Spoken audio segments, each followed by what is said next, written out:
welcome to another week of the Abuse Cartoons live stream. Let me know if the audio's too much. It seems to be a little higher than usual. But yeah, a day late, but yeah, things still aren't quite back to normal. So hopefully normal schedule is coming, but not this week. Hey, Zero's Gaming, how's it going? So I think I'm catching people on Memorial Day evening in the U.S., so maybe this will be a very slow stream. People have the beginning of summer and picnics and things to do, so we'll see how that goes. But gotta get this in for the week. And let's see here. Oh, I'm off the... Hey, Unknown Girl, how's it going? Sorry, a little adjustment here. No, there's the top of my green screen. I don't know, cut off the top of my head or top of the green screen. I can't decide. There we go. Live adjustment. Alright, I guess that's going to have to work. I just won't sit so tall. Alright, nice to see you, Unknown Girl. Yeah, things are going okay. Just a day late because of scheduling. We're getting back to a normal thing, hopefully, by tomorrow, I think. But we'll see. We'll see how it goes. Alright. But yeah, hope you are doing well as well. Yeah, it's... what's going on here? Now it's the beginning of the rainy season here, so kind of a monsoon type season where there's just sudden downpours, and you got to learn very quickly to just get out of the rain because it doesn't last very long, but it's insanely heavy. So you'll get these torrential downpours that'll just soak you all the way through, and it'll be over very quickly. So if you just would have taken cover, like stood underneath an awning or something, you would have been doing much better. Much better than you were getting totally soaked all the way through. So it took me a while to learn that because yeah, getting out of the rain, a lot of the times if it's raining, it's just going to be raining all day, so you just kind of deal with it, and it's not ever this crazy heavy. Also, then what happens after this season is it just stays like 80% humidity all the time, so it's unbearably hot for the rest of the... or humid, unbearably humid. It's only in the 80s, maybe 90. Well, now it's the 90s, but it used to only be in the 80s. And the humidity makes it feel, yeah, like a jungle. So... not looking forward to that, but that's what we have to deal with. And then following that is the typhoon season. So this is a real, after the beautiful springtime in Japan, this is the real brutal things we have to deal with one after the other.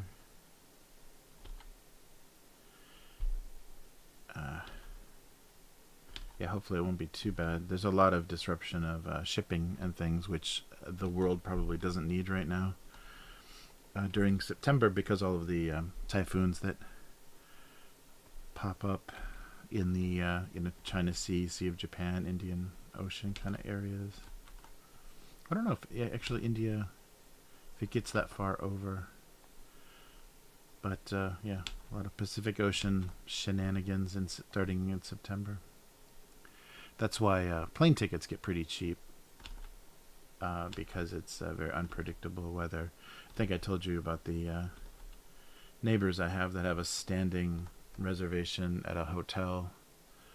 So every year, because the prices go down, they take a vacation. They're Japanese and they take a vacation to Okinawa, kind of the Hawaii of Japan, and but very often it could get canceled because, if a typhoon comes, it's a small island and they take a beating, and of course, planes don't fly and everything. So they take a risk that they can have a very cheap vacation like every other year or so.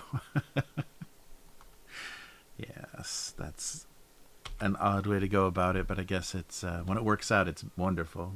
When it's good, it's really good, and when it's bad, you don't want to get stuck there having to survive because they don't build very tall on that island. It looks like short, squat houses, like desert houses, like in Arizona or New Mexico. They don't build very tall, just because of the cooling issues, and it's the same look. A lot of concrete houses and apartment buildings and stuff that are real squat and thick, and just because they have to survive typhoons very often with no protection. There's no breaks. You get the full force of the storm.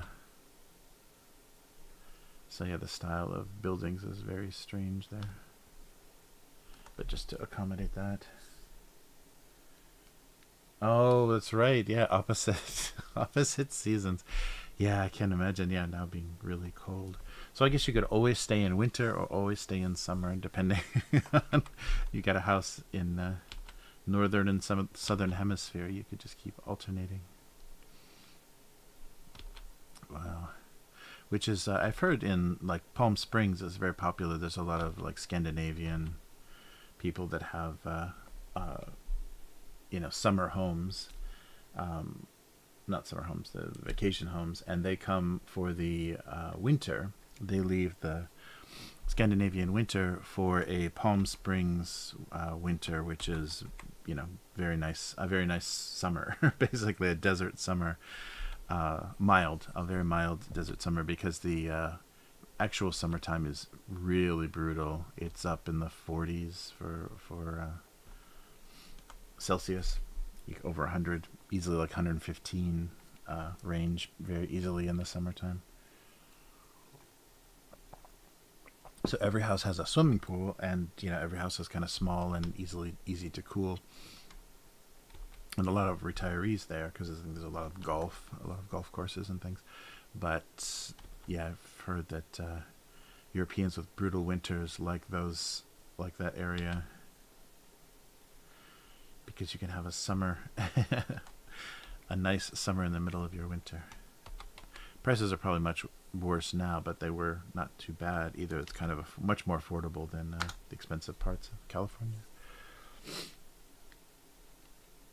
Yeah, right. Yeah, so this heavy rain season, there's a lot of flooding. So, and you see that a lot because Japan is the volcanic island, so it's basically like clay, earth adhering to this volcanic rock, and so you get enough water in between the soil, the earth, and the whatever the top layer is called, and the rock underneath it, and it just slides off. So there's videos of like entire forests like just sliding down mountains, because once the water gets in the wrong place, it can loosen everything. Yeah, so there's a lot of mudslides and things that can happen.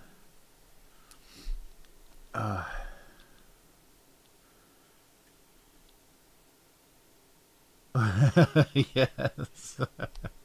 Yeah, right. A really windy day. Yeah, I always used to get so disturbed by the short tremor kind of earthquakes in Los Angeles. When you have a swimming pool, it looks like somebody was walking with your swimming pool and like tripped or something, because the whole pool is just sloshing out, just like sloshing out of the sides, out over the edge. So it looks really crazy. The scale of that looks insane. And I guess you can get cracks and things in the pool if there's enough damage. Things shift enough. But that looked visually so bizarre. The size of that sloshing water is very very bizarre, because swimming pools are always very still. It's just this stagnant cement bowl of water that you need to keep putting chlorine in, and so to see it moving, like an ocean or a river or something, looks very strange. All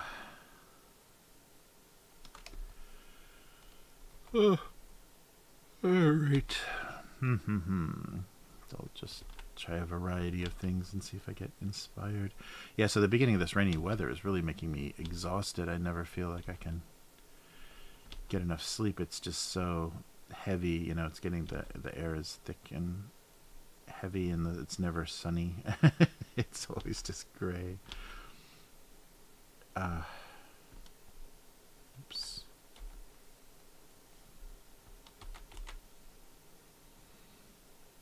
All right.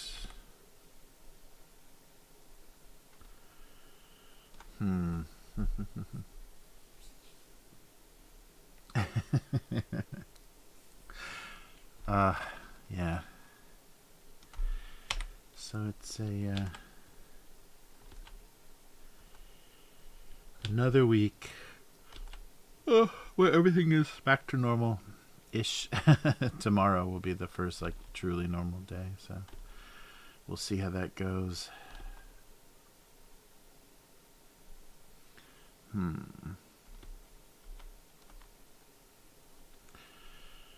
Yeah, but that's good. It was the disruption actually helped me quite a bit. I was getting pretty down and pretty, the weekly grind was not going very well. So that weird disruption was nice, and having to, like, you know, sleep in a different room and have a little bit different schedule was good. It was scary though, those first few days, because you don't know how things are going to go. You know, you don't want to have to be visiting your children in ICU or anything. That's terrifying about about the pandemic. But thankfully things are more mild. All right. Whoa. Try to make this look like an open box. Yeah, that should work. Yeah, the same thing that I noticed happening in the U.S. is now starting to happen in Japan, and it's mostly the global brands like Nabisco and some of the bigger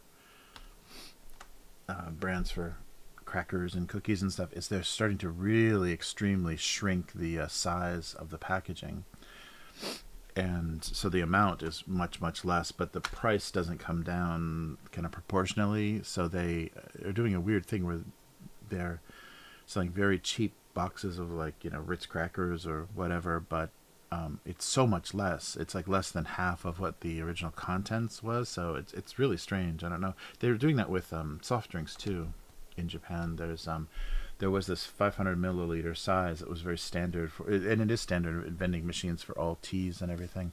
But now in shops, convenience stores and grocery stores, you can either get a 300 or a 750.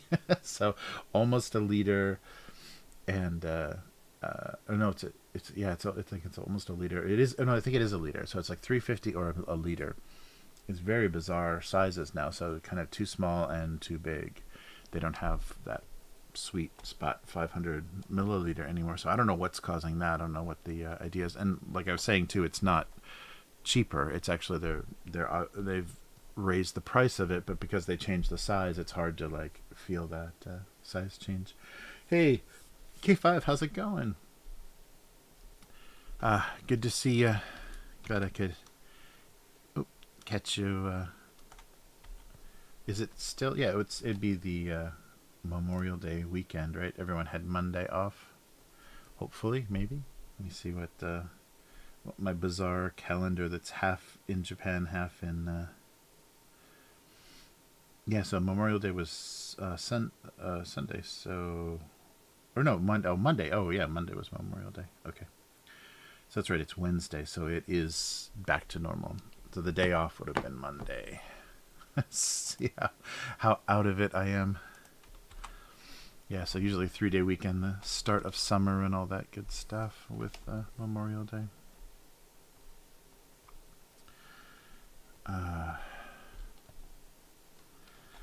Yeah, there was I saw a bunch of people talking about, and I guess it was a thing on Twitter, people asking for trigger warnings or apologies The new Star Wars show on Disney Plus opens with basically the Order 66, where all the clone troopers turn on the Jedi, and the scene that they decide to start with is all the younglings, I think they call them, the little kids, being massacred by clone troopers and then Anakin, and so their Jedi teacher, is fighting to help them escape, and so there's guns with Star Wars guns like laser pistols, and a bunch of people being shot and kids fleeing a school.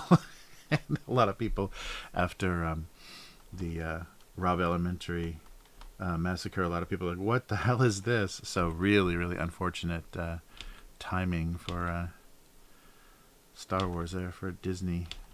So a lot of people were a lot, I have no idea, in the Twitter world, a lot, which is like what 0.00001 of the actual audience, but yeah, people were saying this feels terrible and I don't feel good about this, and you should probably warn people. But they had no idea. And in a few months, because these things happen so frequently in the US, in a few months, it's going to be a whole different disaster. Somebody will be shooting into another public building or event. But that was very bad timing for them.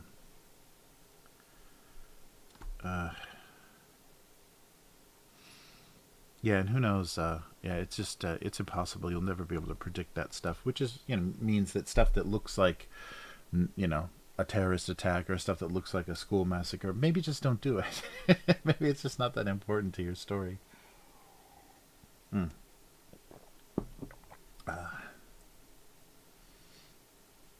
Oh, interesting.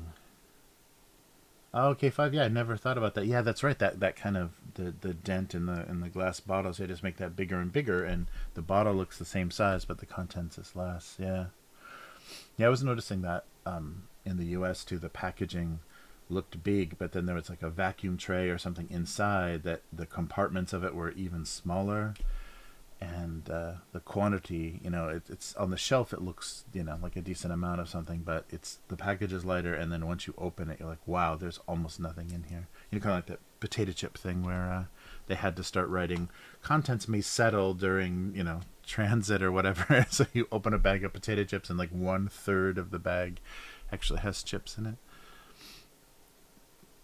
Yeah, all that fun stuff. So yeah, I hadn't seen that before in Japan, but it's probably getting desperate enough because they just can't raise prices here, so they have to do kind of tricky stuff because nobody can pay more for anything. So if you raise your price and it's not some luxury good, or somebody sees it as very trendy or something, I think that's why Japan responds to trends so much, is because otherwise nothing else would motivate your spending, because you have such a fixed income, because you never get a promotion, or not a promotion, a raise. People never get a raise in their salary. They've been working for the same amount of money for decades, or at least a decade.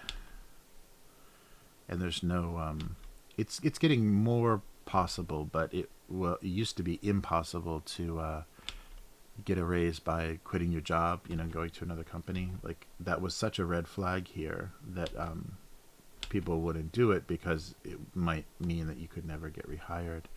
The one thing, though, that's really, it's a little bit the same in Korea too, or maybe more the same in Korea. Korea's much more ageist, but in your 40s, if you try to make a job change, and definitely by 50, it's really difficult.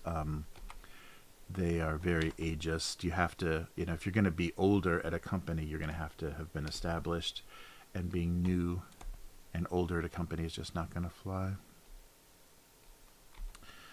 So, yeah. But I know that a lot of people get forced retirement, or, I don't know, a lot of people, but people do get forced retirement, office workers for the big corporations in Korea, in their 40s, because they want young blood. They want, to be able to work you. They want you to, have a lot of energy, be dedicated to the company, and not be, cynical and in a just punching a clock, so that they get rid of you in your 40s. So that's why there's so many Korean immigrants to other countries and job markets. Whatever, if you learn Japanese or you learn English or German or whatever, you can go to a better job market. So that's why so many South Korean people leave Korea and not in closer to their middle age, because they run out of job opportunities in their own country, which has to really suck. It has to feel like a real betrayal. And there's no pension, or I don't know the current situation, but for the longest time there is no social safety net, no pension for employees, or no national pension. So you are just stuck with whatever you can do to make ends meet, because there's not going to be any government assistance or retirement. So that's pretty brutal. But Japan's got a little bit of that as well.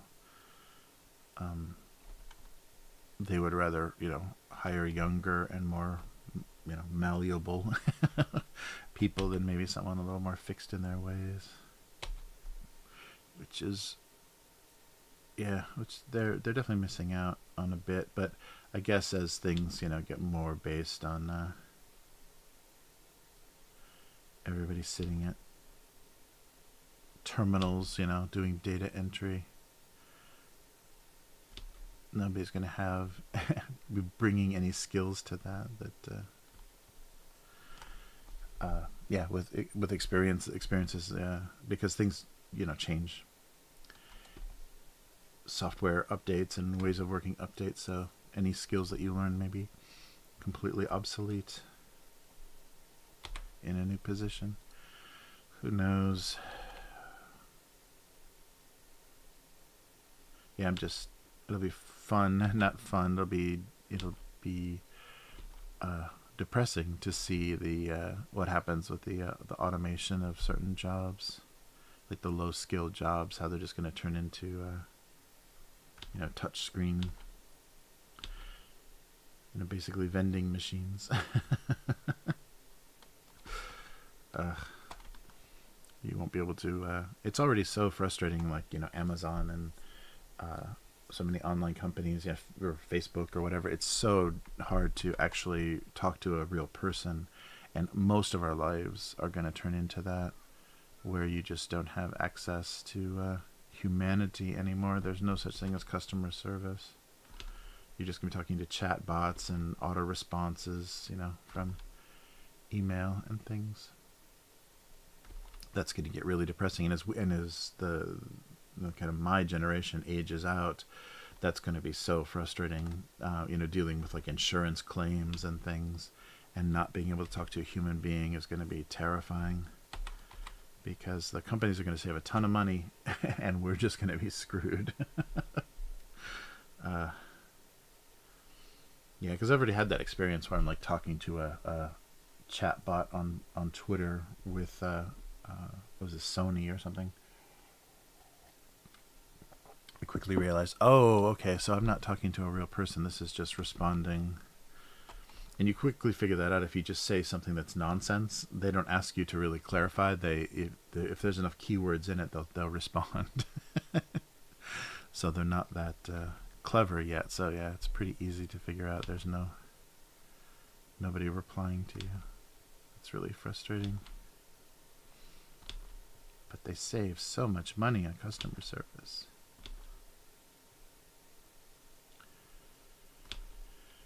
Oof.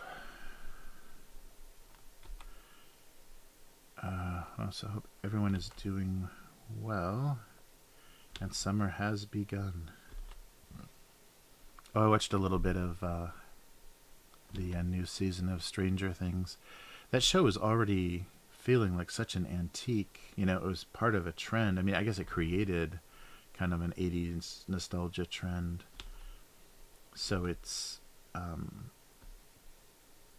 it already feels kind of dated, and the kids are strangely older. And they've already been in a lot of a few of the actors have already been in other things, and so they look like 30-year-old high school students. They look a little weird and worn out. Oh yeah, yeah. I think you're right.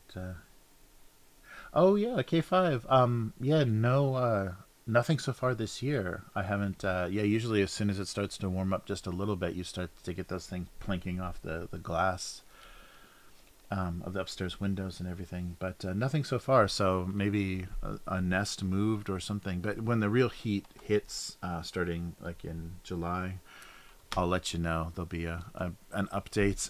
The Murder Hornet update will probably occur. I'll let you know and also towards the later summer, like maybe August, there's a vine growing on this giant tree behind our place, and it flowers these big weird flowers, and the murder hornets specifically love those flowers, so they're all over that particular tree right behind our place in late summer. So I will update you. I should probably just wait there with poison and just try to wipe out as many as I can without getting murdered. But yeah, a few past summers they've been pretty brutal. Hey Matt, how's it going? Yeah, I missed, and maybe there wouldn't have been anybody online yesterday because it would have still been Memorial Day weekend, the 3-day weekend. But yeah, oh no, that would have still been Tuesday. But yeah, the schedule did not work out well yesterday, so I'm catching up a day late. Maybe like a weird salt and pepper. I haven't drawn like a pepper mill or anything in a while. But yeah, good to see you, Matt.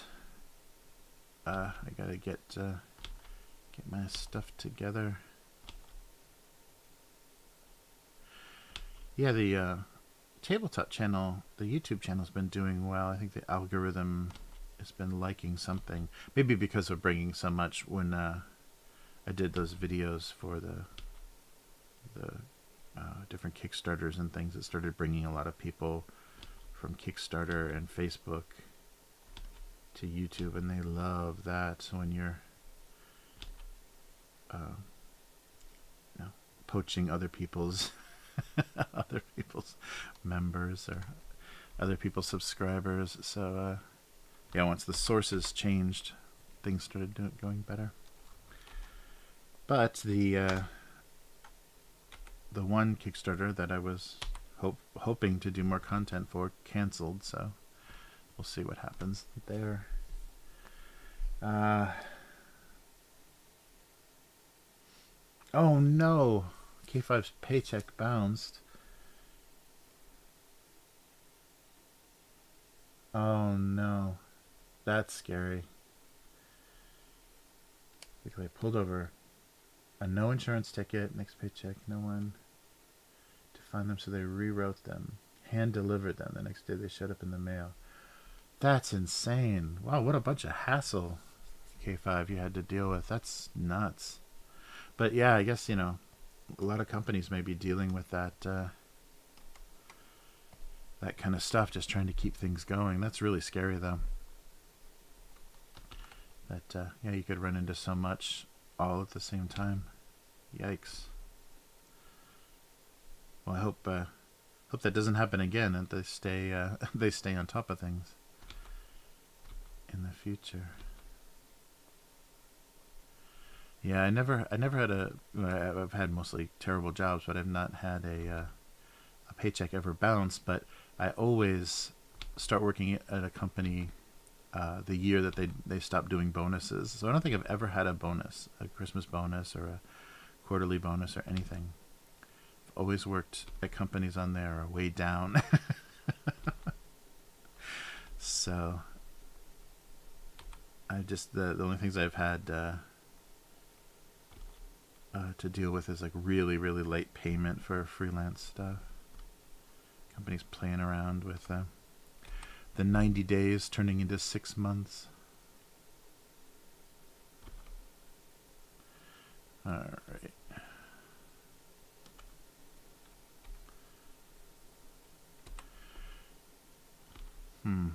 Wow, that sounds really scary, though.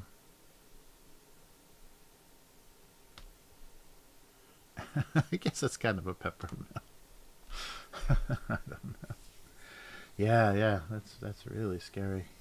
Yeah, to not know, what the state of things are, and companies, I guess they don't want to get you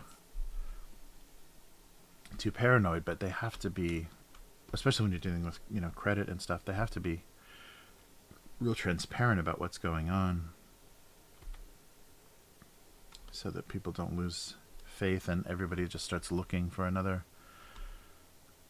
job because they can't trust, or they have no faith in how things are going. Oof. Sorry you had to deal with that, K5. That sounds miserable. And especially being on the road and not knowing what you can pay for and what you can't, and if you have insurance. That's horrible. Let's try this thingy. Well, yeah, maybe not. It's not going to get any better. There we go.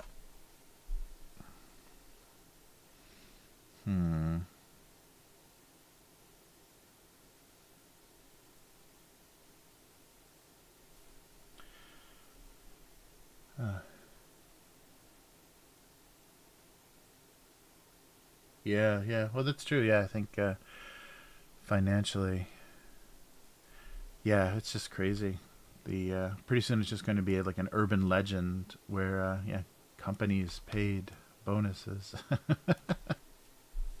think Japanese companies are still pretty good about that, though. I mean, depending on like the reputation of the company, and they do a thing where you can either take the bonuses when they come, or have it just built into your paycheck, so they'll pay you a little bit more every month, and that just kind of breaks down your what you would have received as bonuses. So I've heard some people talking about that in the game groups, that they take their bonuses in their check, so they have it sooner.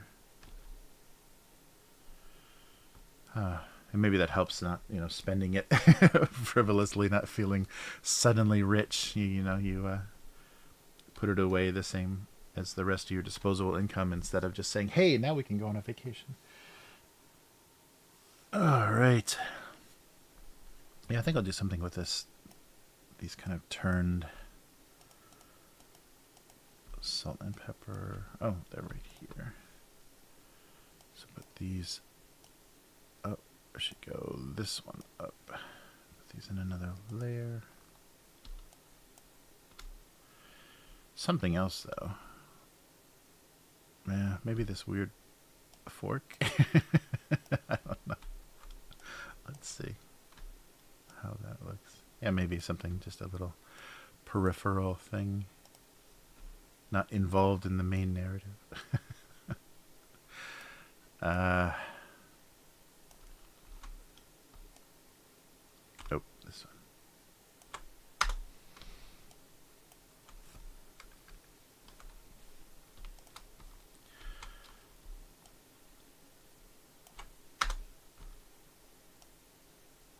Yeah, even though I've been, working for companies on their downswing, I've never been there at the very end, which I guess has to be scary. And even during I was really lucky with that weird startup, the internet bubble in the U.S. and the boom time.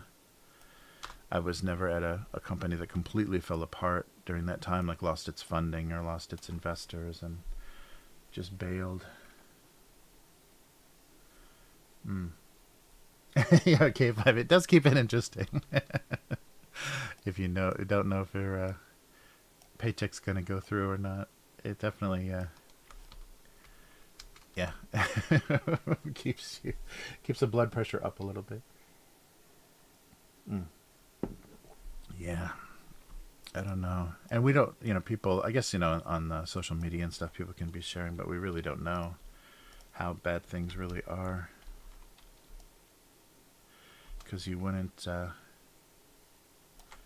it from how the American government talks. It's the biggest growth ever in American history. I mean, more people have gone back to work that lost their jobs over the past 3 years. Amazing. Tremendous growth.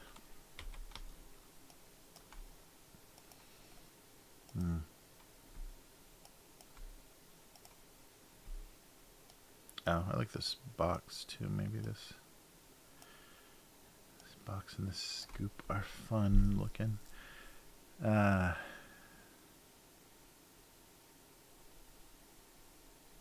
Fork you.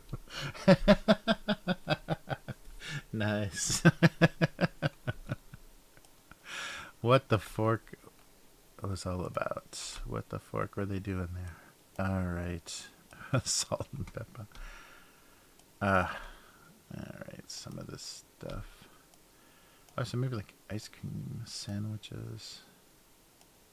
Yeah, I like these bottles, but it always ends up being the same kind of weird joke where it's just like strange sizes of things all in the same place.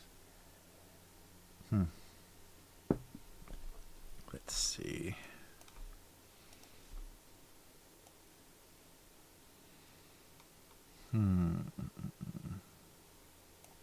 So how much bigger can this get without looking too distorted? It's been a while since I've seen one, but let's see if I can draw something that looks like an ice cream sandwich. And the coloring is gonna do a lot for this as well.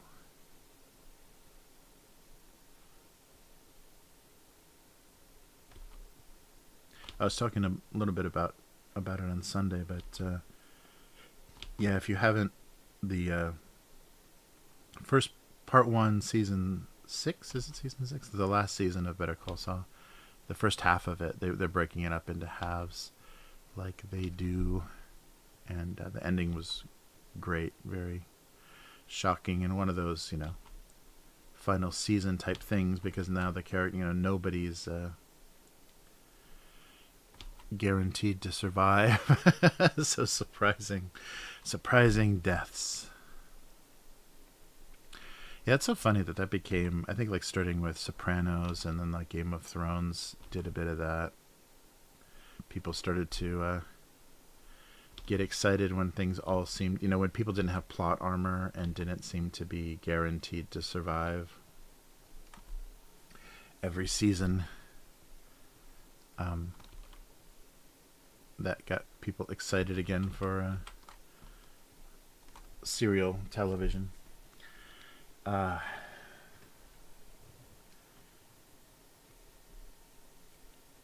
Oh, nice. Nice. Ice cream scoop for cereal. Oh, that's good. Cereal in a tall glass using an ice cream scoop.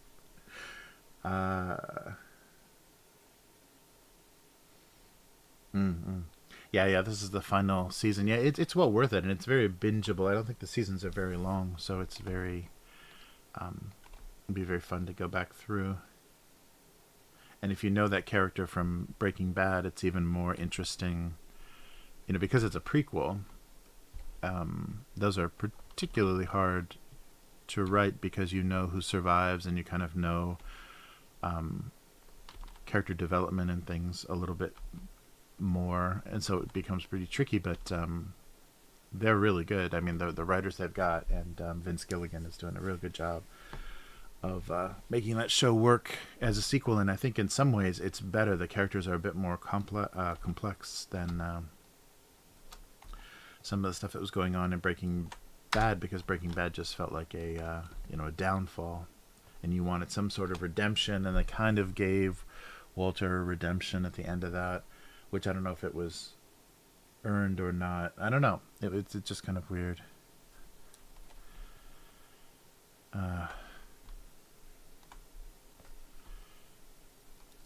But yeah, and I guess though, like the end of Sopranos, we had no redemption, we had no anything, we had no closure. We just had it's done, it's over, pull the plug, lights out.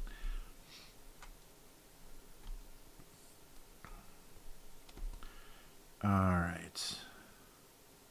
Yeah, glass of cereal is fun. Bowl of ice cream sandwich. I don't know.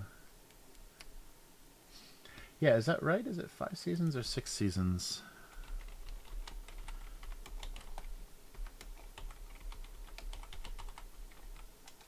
It's 6. Yeah, it is 6. Wow.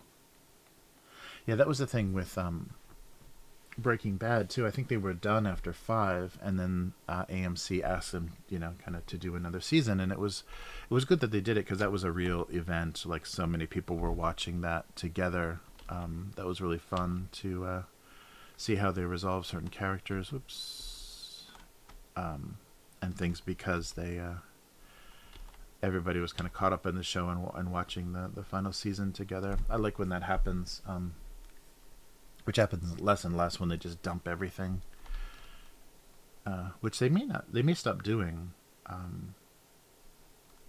because it kills the buzz dies really fast. Like when the things are released weekly, they can sustain in a lot of blogs and kind of media outlets online, or will try to mention something in every new episode and keep things kind of people aware of it.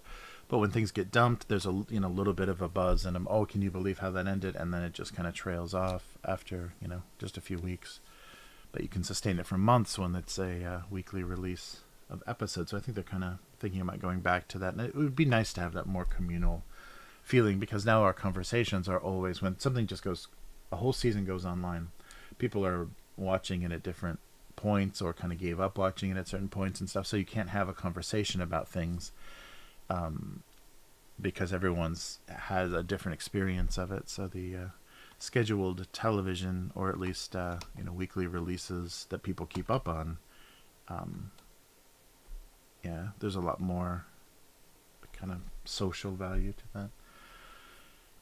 I think people can have a more communal experience. Right. I don't know about all this stuff. I don't think these wine bottles are going to make it. Or whatever they are. These wacky potions. Alright. Pickles and ice cream. I don't think any of these are really pickle jars, are they?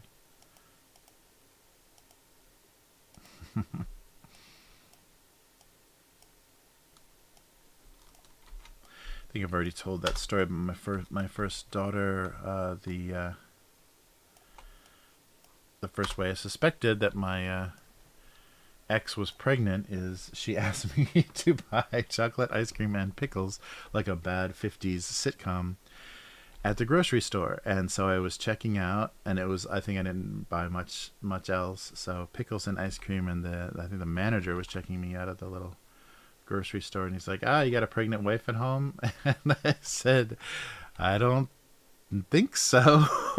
And that was the first sign that maybe we should do a pregnancy test. I don't think she'd missed anything yet, but it was pretty funny, the stupid pickles and ice cream. So I guess like the salty and sweet craving was a dead giveaway. So just like a bad 50s sitcom, just like I Love Lucy, we suspected that we were going to have a kid. But yeah, that was so... It's like, yeah, that would be ridiculous. That's such a weird cliche. But I guess when you're living in the land of TV fantasy, things work exactly that way. Everything is that stupid and predictable. Like it's been written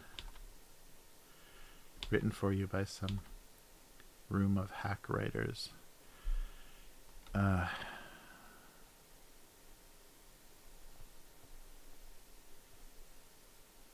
Oh, it's getting worse and worse.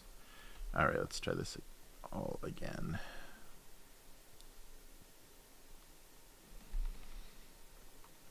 Yeah, I should just maybe start a new drawing here. This one's just getting more hacked up. Uh, but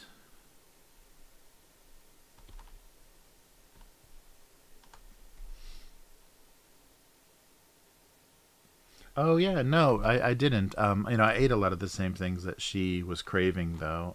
I didn't have the cravings, but we ate a lot of the same stuff, and I got the 15 pounds or whatever of sympathy weight because we were just eating terrible, just fried mushrooms and a bunch of like random high calorie stuff that was satisfying and hopefully helped all the development for the kid. All right. Well, this is too big.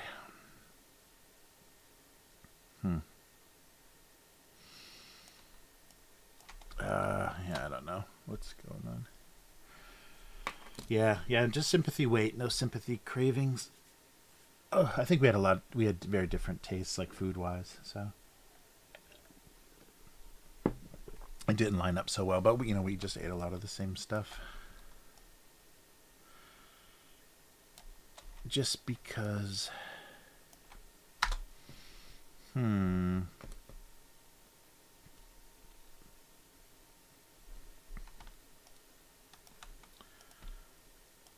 All right.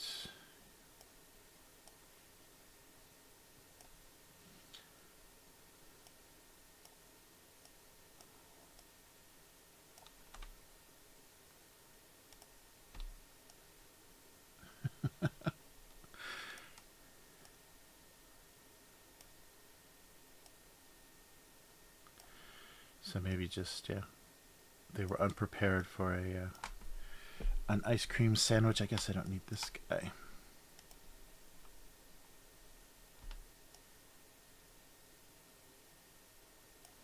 Yeah, maybe a little bit. I didn't just center. I think I need to visually center the sandwich so it makes more sense.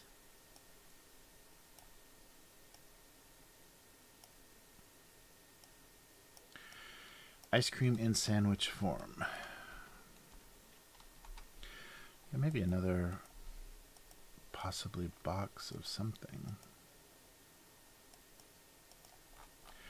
They were unprepared for ice cream in sandwich form. That's a box, but it's huge. Yeah, I think that'll work.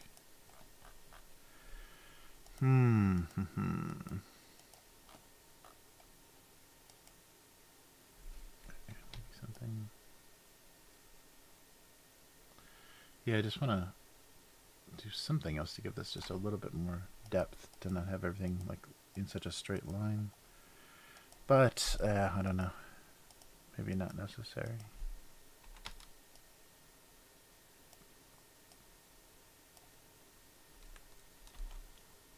A little bit more. And then everything can get bigger. Oh, yeah, but yeah, I think that's a show they should have. I think they should have stopped after one season with Stranger Things. But I guess it's good those kids get paydays. I'm sure this last season their salaries are, unless they signed really bad contracts, their salaries are probably amazing for this season, which is good for them. But yeah, I think the show is over. And I'm really curious if Hasbro or Wizards of the Coast, whatever the entity, would be paid them off to center Dungeons and Dragons in the first 2 episodes so heavily. Oh, interesting. Yeah. I've heard a lot of that. My ex got turned off of cilantro, like that. She changed like her ability to even tolerate it, and if you've been to Los Angeles, instead of parsley, everything gets sprinkled with cilantro. So, like a Southeast Asian restaurant, they have to put cilantro instead of parsley on everything, and yeah, that was brutal for her. So she went to loving it, like literally loving it when we get Thai food and whatever, to not being able to stand the smell of it. Yeah, it's funny. Alright. Okay, well, let's see how this colors up. Yeah, that whole thing is so funny. There's, obviously some kind of evolutionary reason that women kind of have their dietary cravings and stuff fluctuate, and they're trying to get food that is probably going to be the most beneficial to the kid, to the developing kid. Oh, but it's really funny how all that stuff works out, and then kind of the consequences of that big hormonal shift. Maybe not that dingy yellow, a little bit brighter. There we go.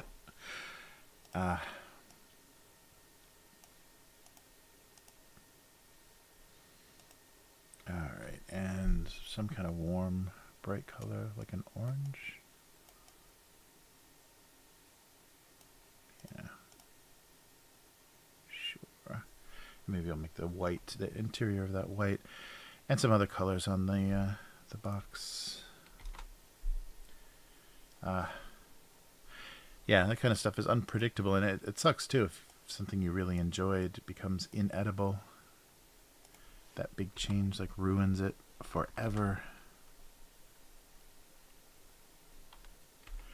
And there's so much stuff that hasn't been researched very well, like the postpartum depression and all that really scary stuff that can happen that they still don't know very much about, or know very much how to kind of mitigate the effects. It really sucks. Oh, so maybe I'll make the flaps white and then a little bit more white detail on the box. Make it look more ice creamy.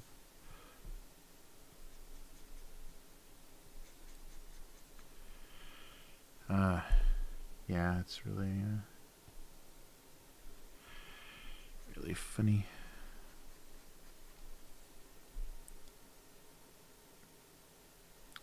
Oh, and then we'll do white for the bowl. Like a small 70s mixing bowl.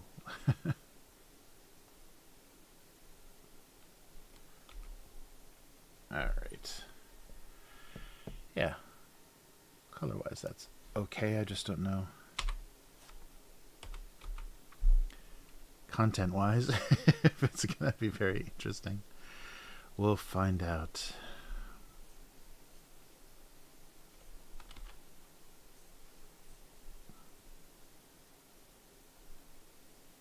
The outside of the bowl's white also, I forget.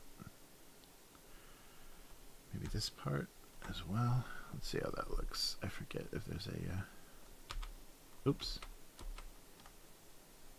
Yeah, I think so. We'll do a white edge on the... Yeah, I think there was, because I know that the bottom is white. So maybe you can see it on the edge. Alright. Oh, but it's funny still how... Ooh. Oh, I lost my my scoop.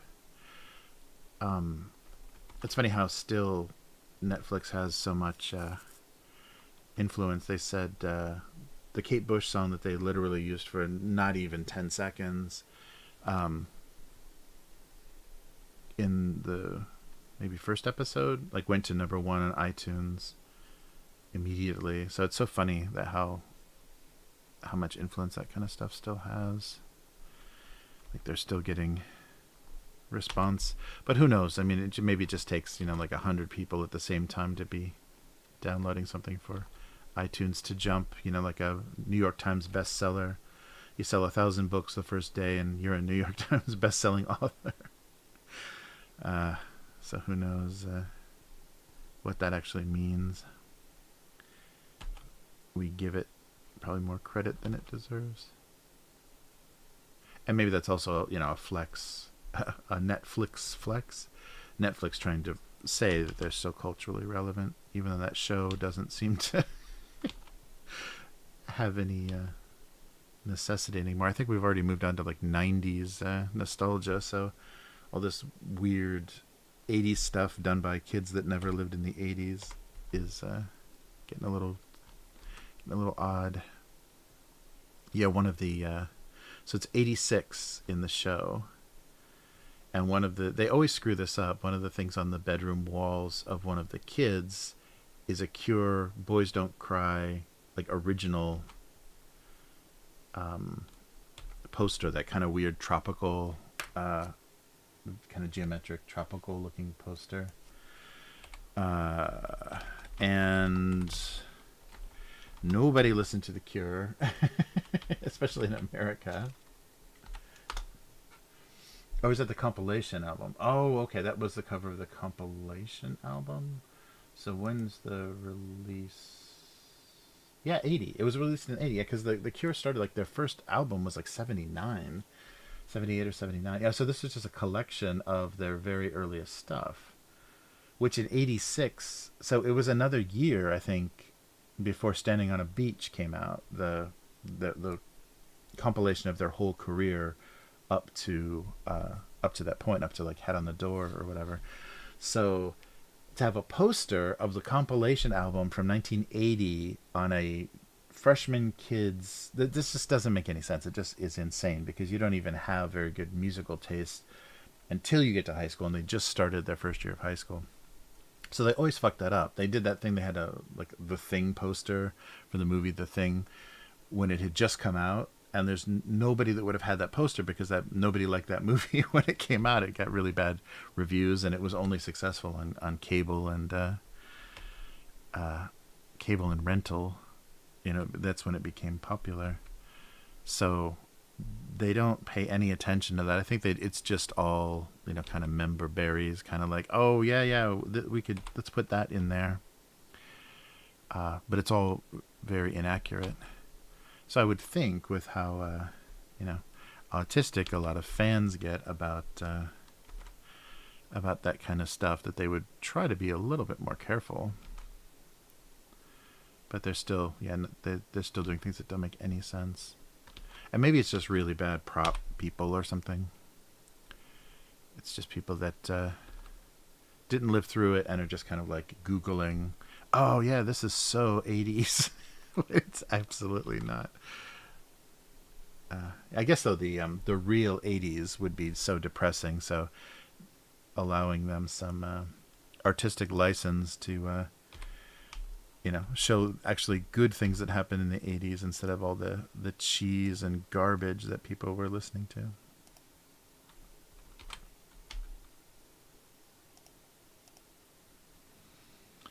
All right. This little ice cream sandwich eyes are going to be tough. I didn't give myself any surface area for it.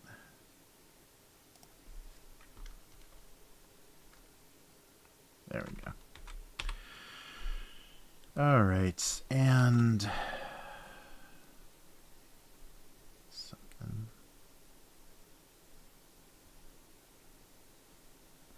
Yeah, and this season, the villain, it's got this weird, like, Nightmare on Elm Street vibe. I don't know if it's the music they're using or whatever, but it's got a weird Freddy Krueger kind of thing. Maybe it's just me, but I think the music, I think it is partially the music and stuff there. Some of the choices sound very like the Elm Street movies. I don't know. Yeah, exactly, Matt. Yeah, same here. Yeah, the Cure were like nothing. I mean, I'm sure in Europe they were doing a lot better, but they didn't really make a big effect into suburban America until Standing on a Beach. Maybe people barely started to notice them with, like, in between days and stuff. There were maybe and like Love Cats and stuff. Maybe that got a little bit of notice, but the really good stuff, like Faith and 17 Seconds and Pornography, nobody listened to that stuff when it came out, except unless, really hardcore fans of British yeah, what was going on in England. Yeah, definitely. But having a Wham or Culture Club, maybe that's just too cheesy. I guess, and I think the guys that are doing Stranger Things are a little bit like, hipster snobby kids about the pop culture, or just being a little too revisionist. Oh, this has to be a little more, yeah, like that. A little brighter orange. Yeah, just they want to make weird references that only the cool kids like them will get, or whatever. I'm not sure. I'm not sure what the weird motivation, but they're always so wrong. And with the internet, like, that's, yeah, people are extra annoyed by that kind of stuff. A little more orange. Yeah, there we go. That looks like the cheap stain on those turned pepper mills and stuff I'm used to. Yeah. And I always, because I've always thought about doing, or wanted to do, some kind of interesting Tales from the Loop kind of original campaign, and so I'm always hoping like Stranger Things will be some inspiration, but it never is. Like how they tell stories and stuff is just not very good or useful for RPG stuff. I wonder if anybody is actually inspired, but the way they do stuff, it just like, yeah, it's strange. Oops. Oh yeah, and Ozark. I'm on the second to last episode of Ozark on Netflix. As you can tell, I caught up on a lot of my streaming during this time out. But that show is really falling apart in the last season. I don't know what's going on, if the showrunners, or because I saw that what's her face, the Laura Linney. Laura Linney directed one of the last episodes, so I think, yeah, control of things has shifted a little bit, and they're minimizing like Marty Bird's screen time and everything is getting a little minimized. So there's been something. It reminds me a little bit of Game of Thrones, where all of a sudden we're getting all these prominent scenes of like women looking knowingly at each other. It's like, oh, what's happening to this show? What are we doing? It feels a little bit like that, and like things are being written because actors, I really want to do this. I really want to show my my chops by playing insane. There was a little bit too much of that going on. So I'm really worried about this last. And people I've already seen the headlines that say it's a bit disappointing. Kind of falls apart at the end. And they're doing a weird thing where they're I think the writing is just falling apart because there's like this tension between, like, everyone's got their motivations. Those are kind of two sides working against each other to try to make these like drug deals and business deals work out. And things are getting complicated, but they're not being handled correctly in the storytelling, so that it's not like escalating tension. It just doesn't make sense. It's like, okay, wait, what? So this character is doing this, but that's meaningless because of what we just saw in the previous scene. So it becomes really confusing. They're not building any tension. They're not telling. They're not giving us the events in the right order. So that you have this building tension, you just have this complicated mess of like, what? So if that happens, it means nothing. And I guess that's supposed to, like, usually when you structure that kind of stuff, there's reveals, that keep the tension kind of building. And it's like, if there's moves being made against somebody that are going to go against their interests or whatever, it needs to kind of happen in this way where it's like, oh, things are getting worse, it's getting more tense and more complicated, and how are they going to get out of this? And they didn't do any of that. It just becomes this, like, I'm sorry, I'm trying not to spoil anything. I could explain better with very specific examples, but I don't want to spoil it if you want to watch it. But it it's weird. They totally undermine the tension just to have. I'm feeling this in a lot of shows that there's like a conversation that happens in writers' rooms where they're not talking about character motivation or how events should resolve or kind of where the character fits into this narrative. They're just like, oh, wouldn't it be cool if so much of so many shows, it seems like that's the basis for how they're making choices about story instead of developing characters like tension and release or having things be interconnected, so it's kind of a like you get this like weird cascading effect. They're not doing any of that anymore. It's so much of this, oh, it'd be so cool to see this character do this. Like you have this currency or this clout with this character, with the audience, that you really want to take advantage of it. Oh, wouldn't it be so cool to see this character do this? And that's like I think I've heard that's a J.J. Abrams kind of Zack Snyder kind of way to say stuff. You always hear them in commentary say, "Oh, we thought it would be cool if." It's like, if that's the criteria for what you decide to do with characters or with story, you're in trouble. It'd be so cool. The audience really wants to. Don't even pretend what the audience wants. But so I'm feeling something creepy about Ozark, which sucks because I've been with that show for a while and it's had some really good scenes and really good seasons.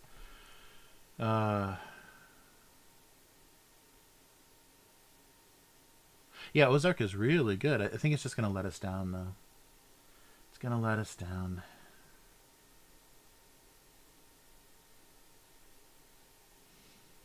Oh, sorry.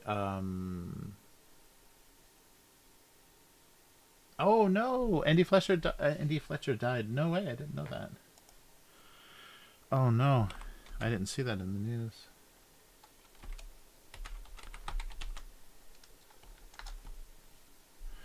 Oh, that sucks. Wow. It's only 60. What are all these 60-year-olds dying from? Because we just had, I mean, he probably wasn't the healthiest, but we just had Ray Liotta. We just lost Ray Liotta too. That really sucks. I immediately had to watch Goodfellas after that. He's so amazing in that movie. And so much better than Henry Hill, the actual Henry Hill, deserved. The actual Henry Hill is such a piece of garbage, and he did not deserve such an amazing kind of like romantic take on his character. Yeah, Ray Liotta had way too much charisma.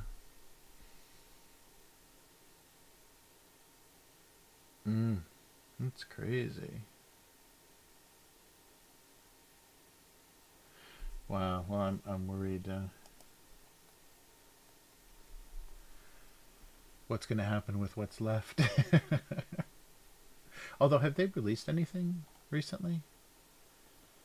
Wow, that's too bad. Yeah, founding keyboard member. Yeah, I don't think he was a member. Is it Vince Clark that I'm thinking about? Who's the guy that was in Yazoo? Basically the keyboardist. So he like was so influential in like British whatever that is, post punk weird synthetic music, digital music. He was so influential with that early stuff, like his sound and like the sounds he came up with like became like just that, so many bands that became their kind of signature sound. I think it's Vince Clark. But I don't think he was ever like a member, but maybe he was just a producer. Maybe he like worked on stuff in the studio or just like technically did stuff. But the stuff that he came up with is so like, that is the sound of that era, that time. It's really funny when you watch stuff about the technology of music, especially music in the 80s when computers and synthesizers and keyboards became so prominent in pop music. There was a thing I was watching about Kate Bush, speaking of Running Up That Hill, of her releasing Hounds of Love and her kind of like redeeming herself as being able to release a mass appeal, chart topping album with some singles, with some pop singles on it. They're talking about the I forget what it's called, but the keyboard, or I guess the sampler that she that was very new, that she first used for that, to get those types of sounds. And basically, yeah, it's just very early sampler technology that sounded much more human, and you could sample human voices and they sounded eerie, like eerily synthetic. They had a very unique sound. But it's so funny listening to all of that. And I remember, going back to The Cure, I remember that, what was it? I forget which song it was, but they used, both Depeche Mode and The Cure used this exact same loop. Or maybe it was New Order. I think it was New Order. New Order and The Cure used the exact same loop for a song, and they were worried that people were going to know right away, like, wait, and who was first. But there's only so much. There's only so much you could do. There were certain technical limitations, and they chose the exact same sound and the exact same loop for two songs, and I'm forgetting which songs those were, but yeah, they do have exactly the same synthesizer track in them, but the songs are different enough lyrically and melodically that you don't it doesn't sound identical. But I remember that being a oh no, we just released two singles that sound exactly the same, possibly to someone that was hearing more how they were constructed. But yeah, that's crazy. Oh, is he the Buggles guy? Let me click. I'm all confused now. So whoever was I should just look up. Oh yeah, Zoo. Yeah, Zoo. Yeah, Clark. Yeah, it was. So it's yeah. So Yaz. I think they were called Yaz in. Which way was it? So they had to change their name for North America because there was already a band with that name, and I forget which way it goes. Oh, Erasure. Yeah, no, he worked on. Is it? Yeah, Clark worked. So yeah, there's so many bands so Depeche Mode and Yaz and Erasure. There's so many bands with that synthesizer sound that I think Vince Clarke had such a huge part of it. Like, his sound was the sound of that time. Just what he was able to do with the technology.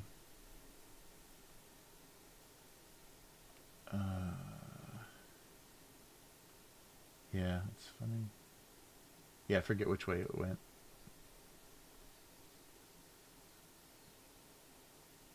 Oh, the Ferris Bueller? I don't think so. The Yaz broke up pretty fast. I think that was Art of Noise. Yeah.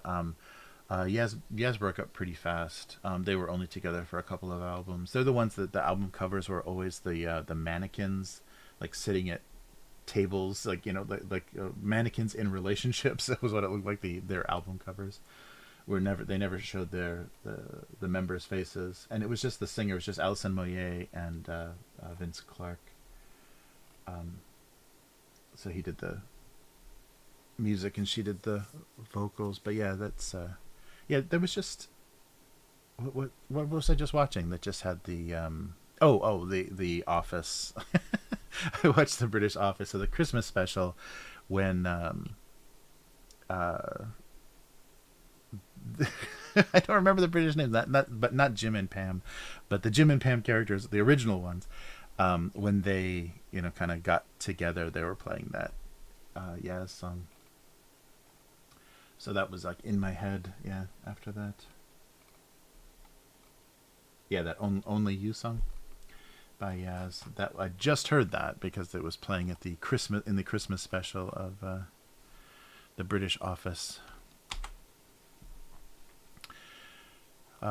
Yeah, that's so much a better show. I can't believe it ran so long. It like, became an American phenomena and ran so long because the British show is so good, and the comedy is so much sharper.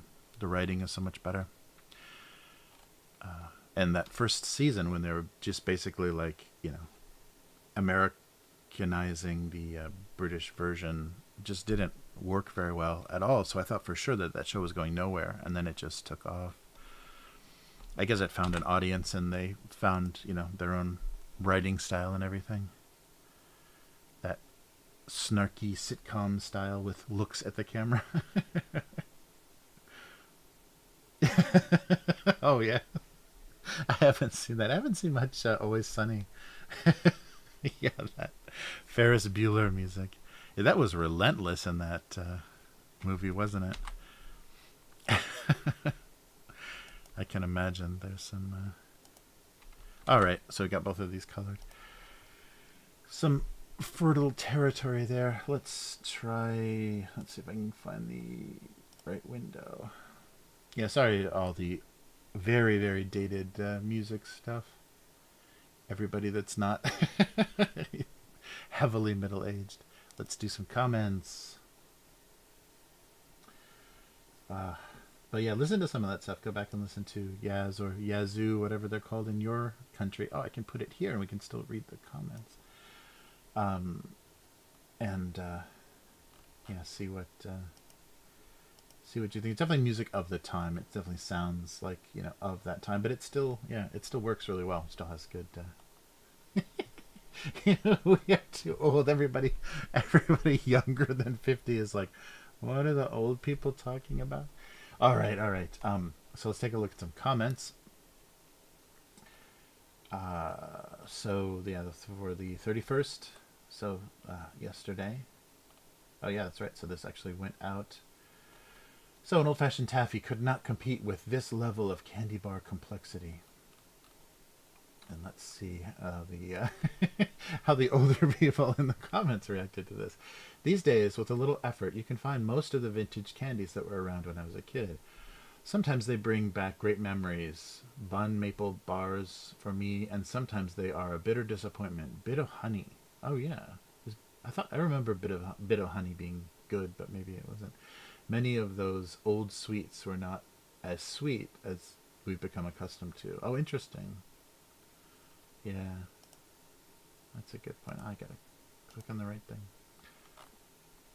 Yeah, that's a good point. Lots of different flavors. Plus, good for pulling loose teeth and fillings. Yeah, that's true. What was it? Laffy Taffy, I think, was one of those things when I was a kid where sometimes it was a big bar, a pretty thick bar of like, cheap, super sweet, super, not as good as like saltwater taffy or kind of like the more traditional stuff. Super sweet and super chewy or whatever, sticky.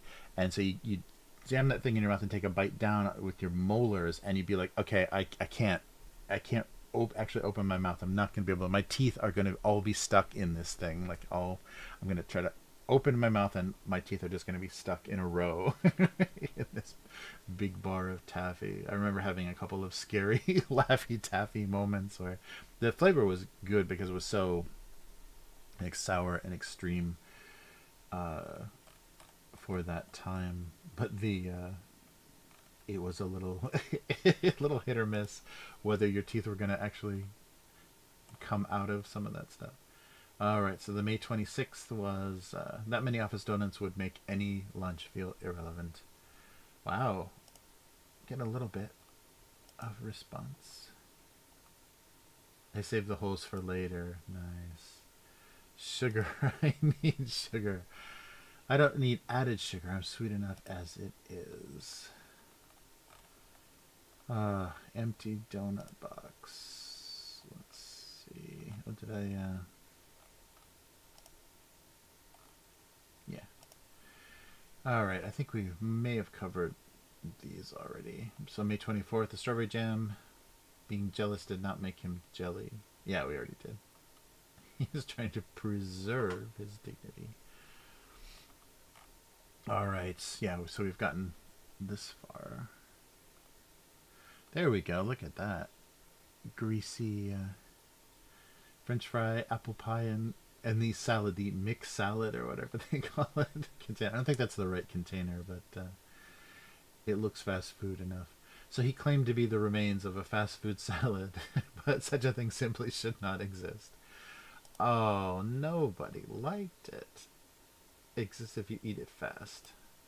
Oh, I already, I already liked it. I just didn't click the. Yeah, fast food salads. Is that still a thing? It must still be. But yeah, I remember that. That was like a 90s thing or whatever, where they got criticism for not having healthy choices, and they started offering corn and yogurt and stuff for kids' meals. And the salad was part of that. Oh, a cardboard box joke. It was painful to need someone so much.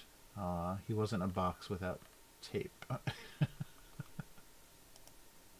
Weird. I'm getting comments but no likes. That's very funny. Hurry up. He wants to go and play with the kids. Nice. To have and to hold me together. Oh, that's very funny.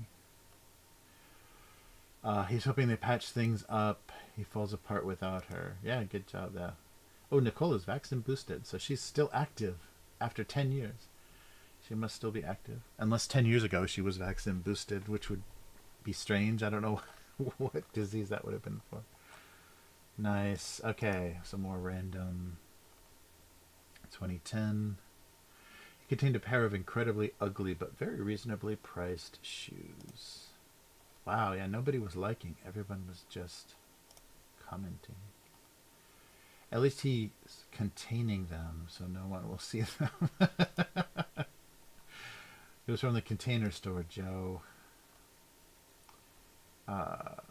He feels all boxed in. Love the multiple reduced price. Oh, thank you. Yes, she caught that. Gulf Coast girl caught that. Yeah, I love that in the cheap stores where they keep reducing the price, and they're quickly doing it, so things just get lower and lower, and all the stickers are kind of overlapping, and you got to look for what the lowest number, because it's not necessarily the one on the top. All right, 2007, which is actually 2005. Things always turned ugly at night. Totally. Unappreciated cartoon. Alright, 2012, June 7th. Being eaten cold was both a compliment and an insult. Yeah, so it's supposed to, I guess I should have named it. It's supposed to be lasagna. Revenge is best served cold. I love cold. Oh, they did know it was lasagna. Yay. Oh, I thought there was a layer cake with red icing. We keep ours in the fridge to stay fresh. Yes, it definitely could be. It's not drawn well enough to. Oh, this was definitely drawn on. Oh yeah, that's right. Because I went back and got that with that aquamarine or whatever. Yeah, that weird cup pattern. He was alone in his desire to keep coffee warm and safe. Nice. But he had friends to contribute to him. Is that everything? Yep. Alright, couple more.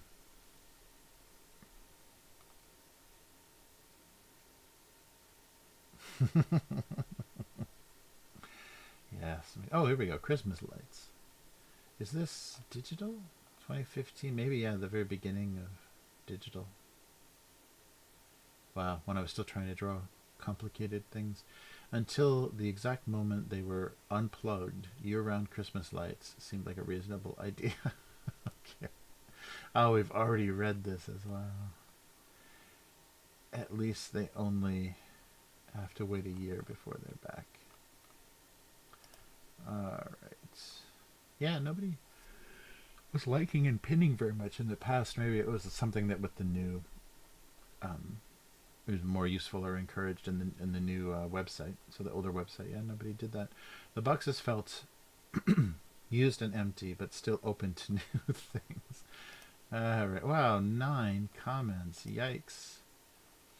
At times I feel like that too. They'll have to wait until next Christmas when they will be fully employed. Oops, already liked it. Oh, what happened to Ed's picture? Ed's picture's a broken link. Uh-oh. Hope nothing happened to Ed. Alright. And cats try to, to fill their contents. Yes, cats and empty boxes. There's still a use to them, though that day will come eventually. Oh, Splatoon. Yikes. Close box, puppy litter box, Jack Dorsey out of the box, and tea in the box, ice box. I plopped into this less popular site to try to escape bullies on some other sites who want everyone to be as serious as a carton rather than admiring the structural design integrity of the uncommon empty box while I'm resisting amnesia. Yikes. 6th Street billiard ball student. And? Wow, he just keeps... Oh, that's right. That's why there's so many comments, is because this person just keeps rambling. Yikes. Wow. Well, that's a lot of very scary engagement. All right. And 2005. The thankless nature of his job was finally getting to the pencil sharpener. Only sharpening pencils. Yeah, there's a marker drawn one. The pencil sharpener's kind of falling over. Yikes.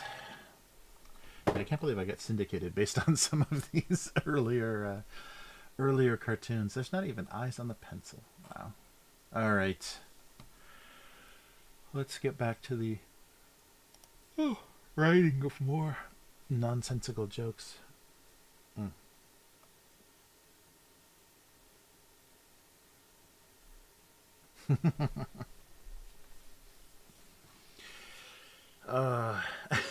Yes. Occasional year-round Christmas lights, yeah. Yeah, that was nice, because I hadn't had Christmas in so long, and when we moved to kind of rural Illinois and had that first Christmas, I did lights all the way around the house. And, everything covered with snow, coming back to the house at night with the Christmas lights on. Oof, that was amazing. It looks so nice. I've forgotten how fun that is, because newly fallen snow and the little twinkling lights of the on the house were hitting all that white. It looks very amazing. That must be why people do it. And you could kind of see it. The house was kind of pretty far set back, so it wasn't right against the road, but you could see it from the road. So very holiday holiday inspiring. All right.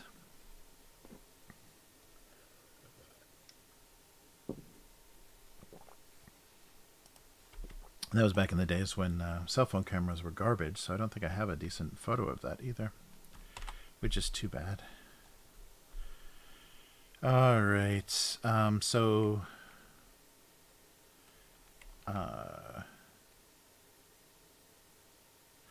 yeah, the unexpected ice cream sandwich is the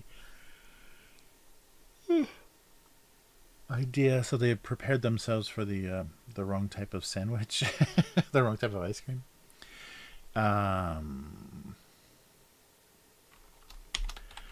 Ice cream in sandwich form presented some complications. Something without an L. Complications. The spoon and bowl suspected. Oh, a mix-up. Nice. Yeah. That's good.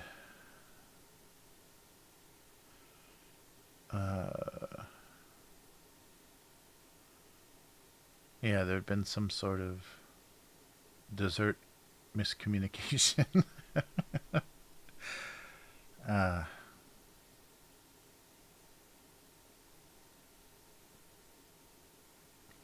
Yeah, so the ice cream sandwich answered or solved so many problems that the bowl and scoop were unwilling to deal with. Yeah, I like the miscommunication.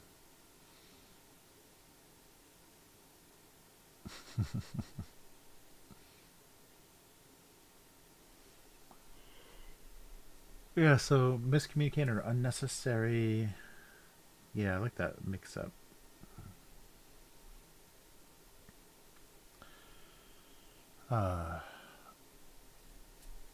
What was actually needed? So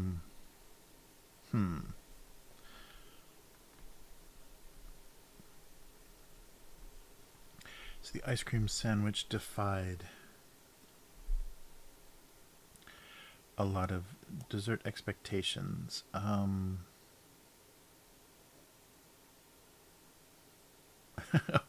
Or the bowl and scoop were ice cream scoop and bowl were always disappointed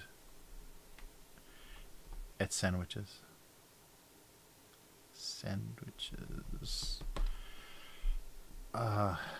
Yeah, a mix-up, miscommunication,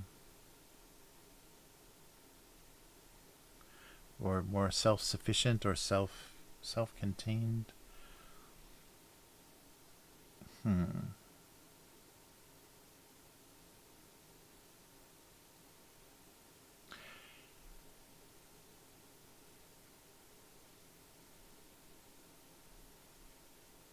So the unnecessary preparation just made this sandwich feeling awkward. So unexpected ice cream sandwich.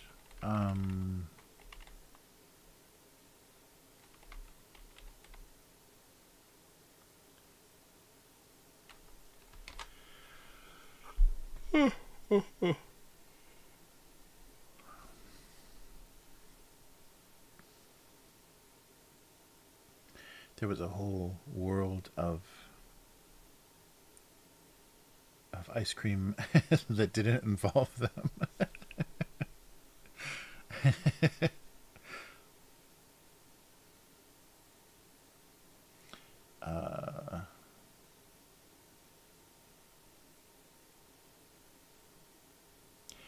Yeah. Oh, first move is good. The first move. How to eat this dessert. All right.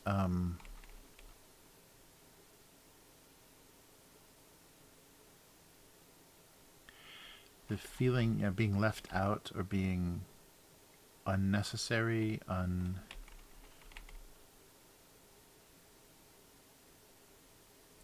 yeah. What's a good unnecessary synonym? A funnier sounding word.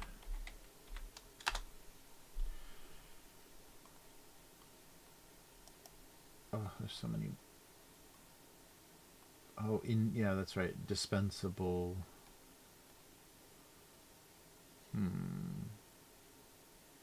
Superfluous. What's the non-essential? Oh, that's not good.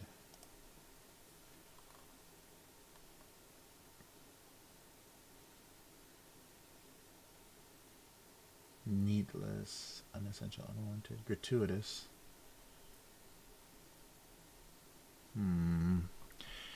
A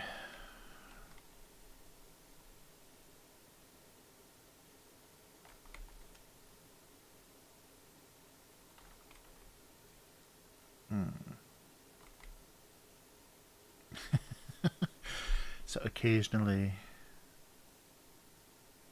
an ice cream sandwich was confronted with it looks like a just an awkward moment of miscommunication.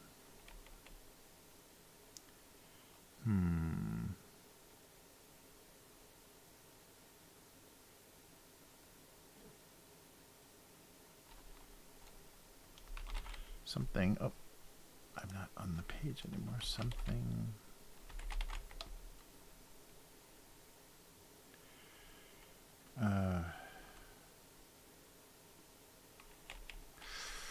Yeah, between the preparation and execution.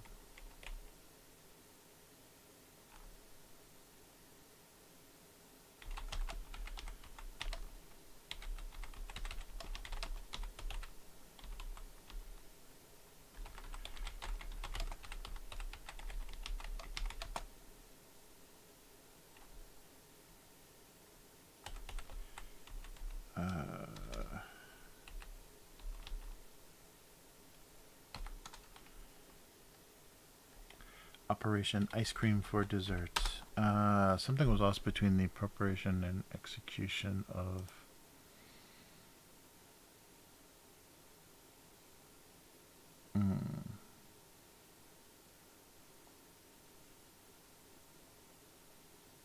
of tonight's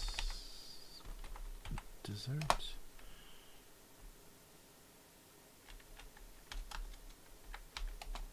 Those are really obnoxious ads on this site. They're like blinking in my peripheral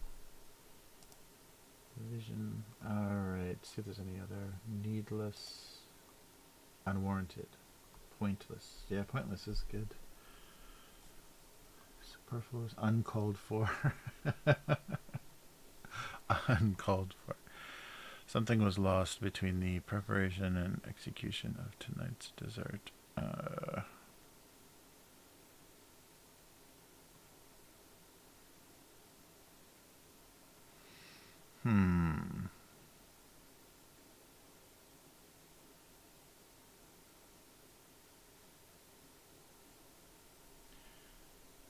Oh, yeah, it's getting late. Yeah, good night, Matt. Thanks for stopping by. Oh, I'll hit you up later about, some stuff. But, yeah, have a good night and take care. I appreciate you hanging in there. Thanks for the inspiration. I definitely am stuck with this one. So take it easy and have a good rest of the week. And hopefully see you on a Thursday night, Friday. Yeah, just in a couple of days. All right. Good night. So let's see here. So yeah, just the ice cream sandwich being a disappointment or a complication, a difficulty. Oh yeah, maybe that's a just I like disappointment should never feel.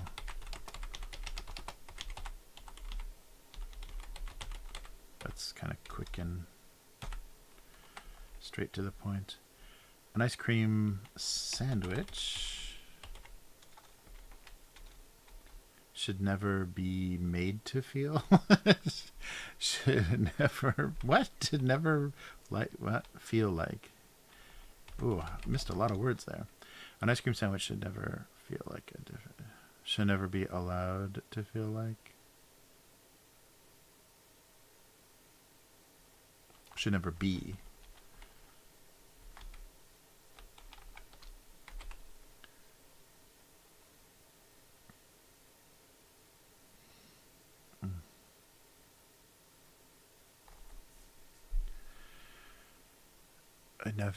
I like the never meant to feel like, never meant to, made to feel. An ice cream sandwich should never be made to feel like a disappointment.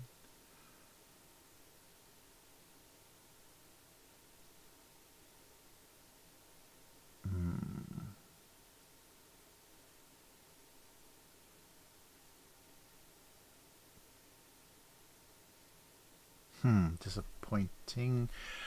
All right, I will go back to that. I'm really stuck, and I don't think the other one's going to be any easier. But let's try. An ice cream sandwich should never be made to feel like.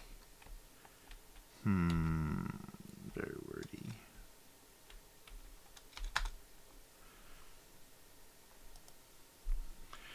Should never be made to feel like a disappointment.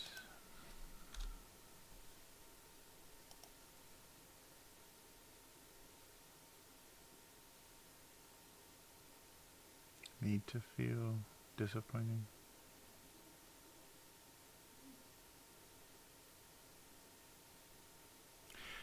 Disappointment, disappointing. Okay, let's do the salt and pepper. Oh no. All right.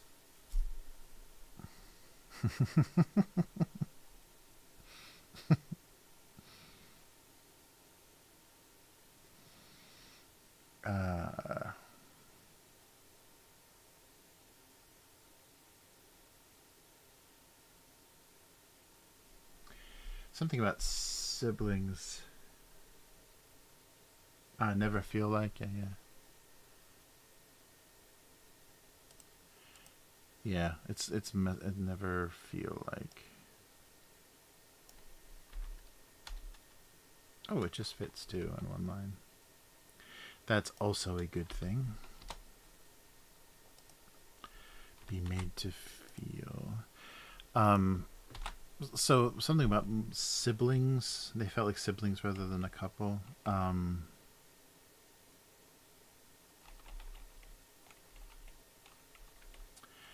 Uh, uh, uh.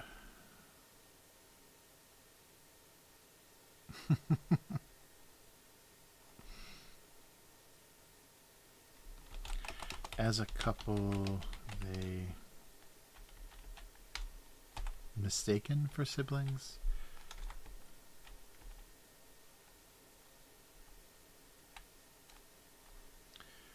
Or they often wondered if the matching, they matched enough of a matching set, because they're not the same size. So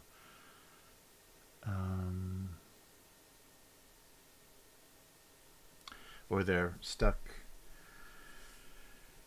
with the they're stuck being a pepper mill and a salt cellar, so never being able to change or differences.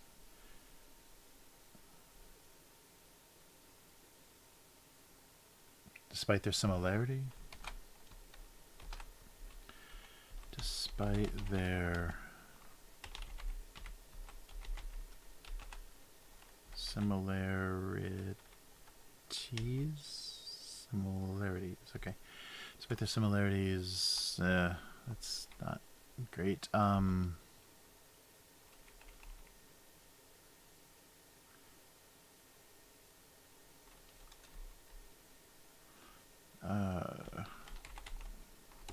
Would never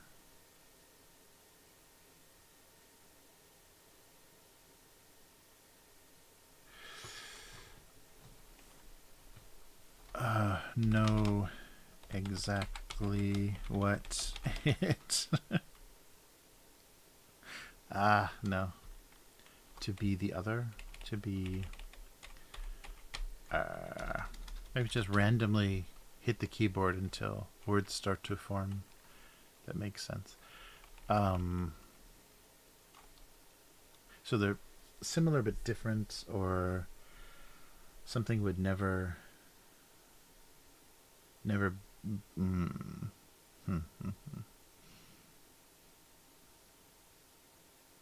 or forced to be a couple, or something about matching but not.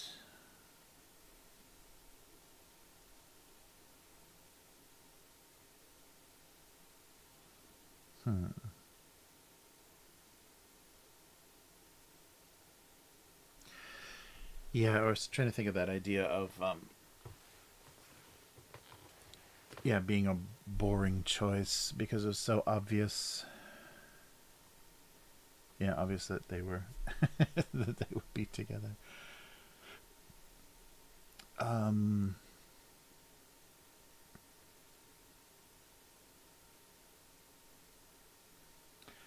Such an obvious,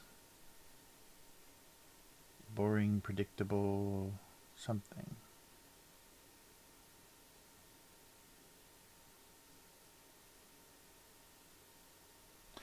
Or boring but obvious choice.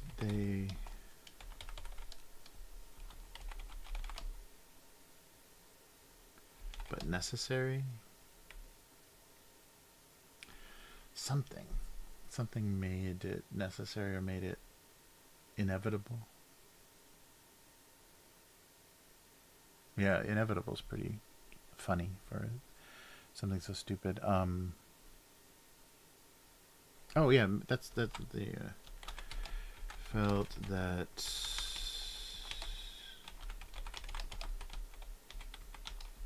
couple was inevitable. They felt that becoming a couple was inevitable. So what's the fork doing there? Hopefully that makes sense. Was inevitable. All right, inevitable. Inevitable. If there's any funnier, inescapable, predetermined, predestined, preordained, what? Ineluctable? I've never seen that word before. Ineluctable. Eluctable. Hey, Yum, how's it going? You just missed Matt. Oh. Somebody has to get up for work in the morning, so yeah, this schedule is not the streaming schedule is not good. So they felt that becoming a couple was inevitable. That sounds like I've made that joke before, but it seems inescapable.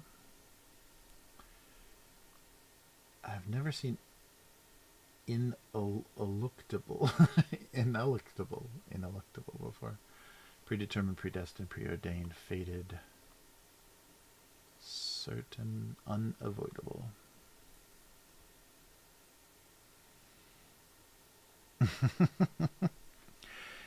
Inevitable or unavoidable? That's a funnier word.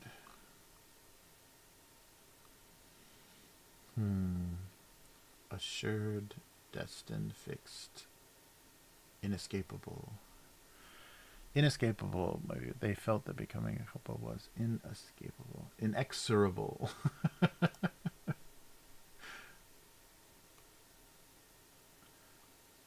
Unrelenting.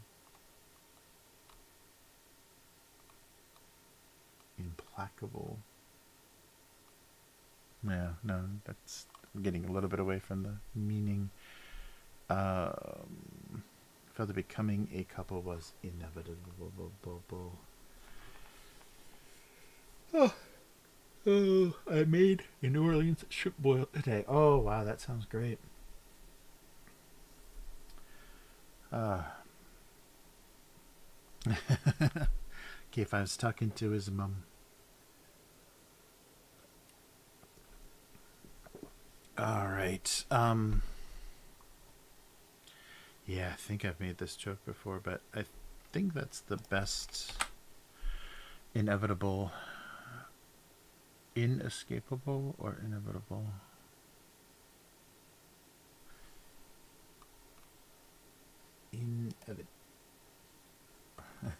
Remorseless.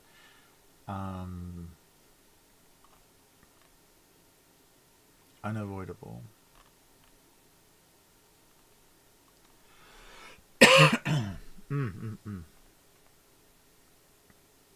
Yeah, maybe unavoidable.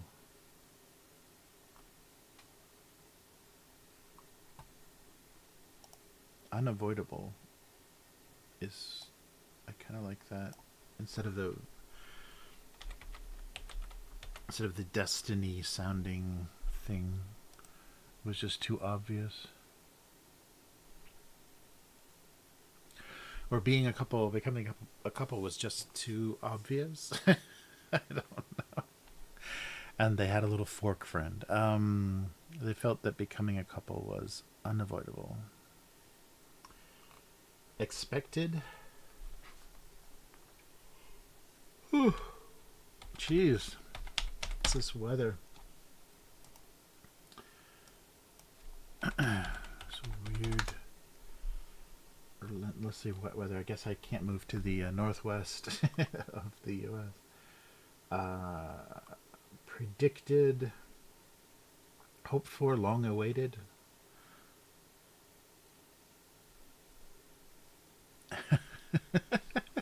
Long awaited. The long awaited coupling of salt and pepper. They felt becoming a couple was unavoidable.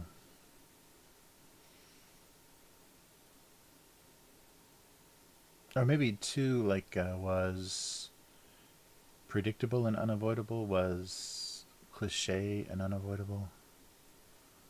was not very interesting. The fork did. Oh, fork. Yeah, the fork didn't stand a chance. It's good.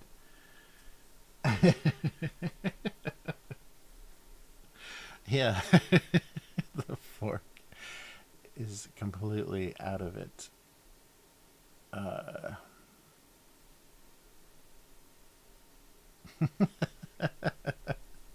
fork is just a witness to their union. All right.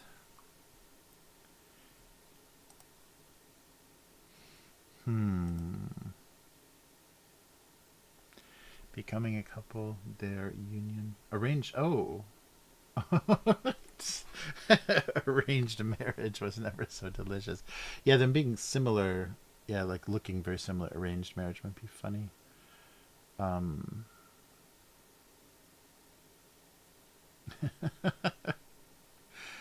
They would have to forego any forky entanglements. All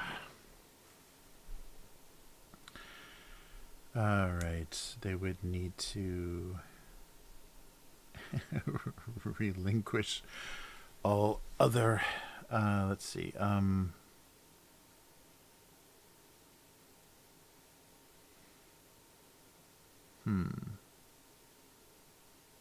The demand was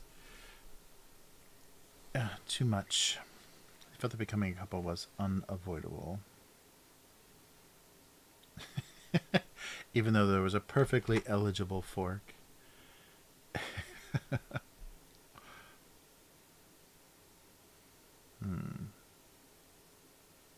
Their relationship had come to a fork in the road. They could go one way or another. So an ice cream sandwich should never feel like it. Yeah, that's good. That's much better than it felt when I first wrote it. All right. The fork in their relationship. This was the first time they had ever experienced a fork in their relationship. Actually, that's much stupider and funnier. Had experience.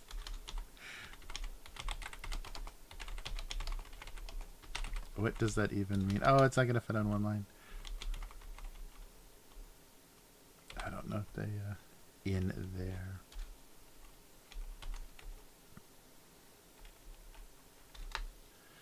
The first time they had experienced in their relation shop.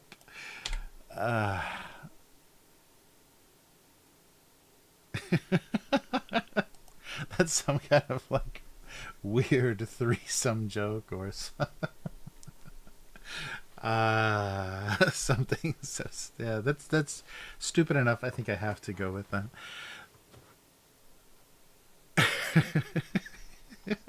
So dumb. Like a fork in the road or a fork, yeah. And what exactly is the experience of having a fork? All right. And everybody looks completely unaffected. Okay, yeah, I think we'll see what the comments come back like on that one. An ice cream sandwich should never feel like a disappointment, and this was the first time they'd experienced a fork in their relationship. All right, I think K5's was still better. What the fork? All right. Like a disappointment. And this was the first time they had experienced a fork in their relationship. Okay, everything looks spelled correctly. Yes, the comments could be pretty goofy. All right, we shall find out. Good luck, go comics commenters.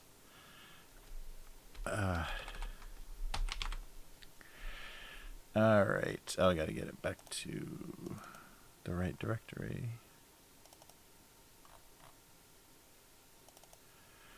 Well, thanks for hanging in there. That was a brutal one, and we have a bizarre sandwich sandwich coming up for you to enjoy.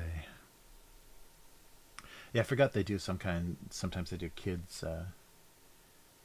snack packs or kids sandwiches. So you'll get to see one of those shortly.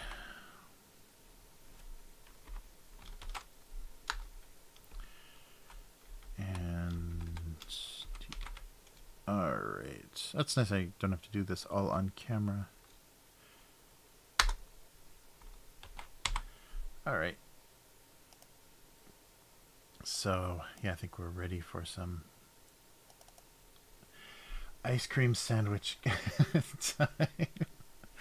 A fork in their relationship.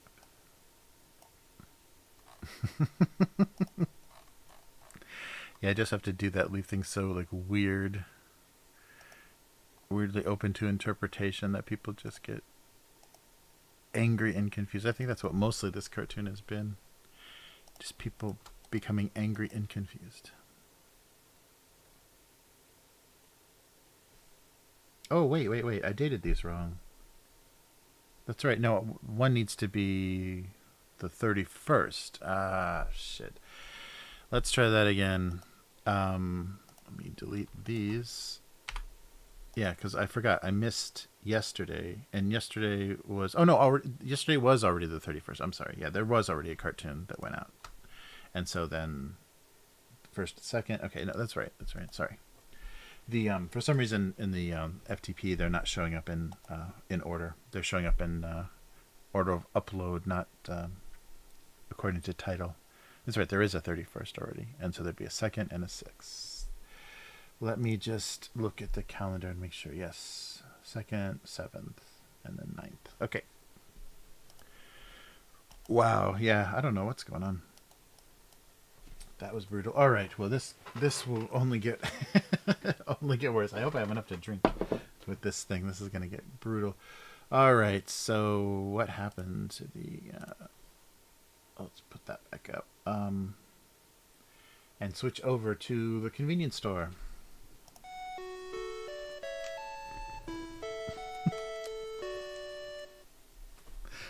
Oh, come on. No, I'm not dancing to the convenience store music. I'm trying to straighten my chair. All right. So today, I don't think it's going to key out in any way. That's pretty exciting. So we have the Ultraman themed snack sandwich.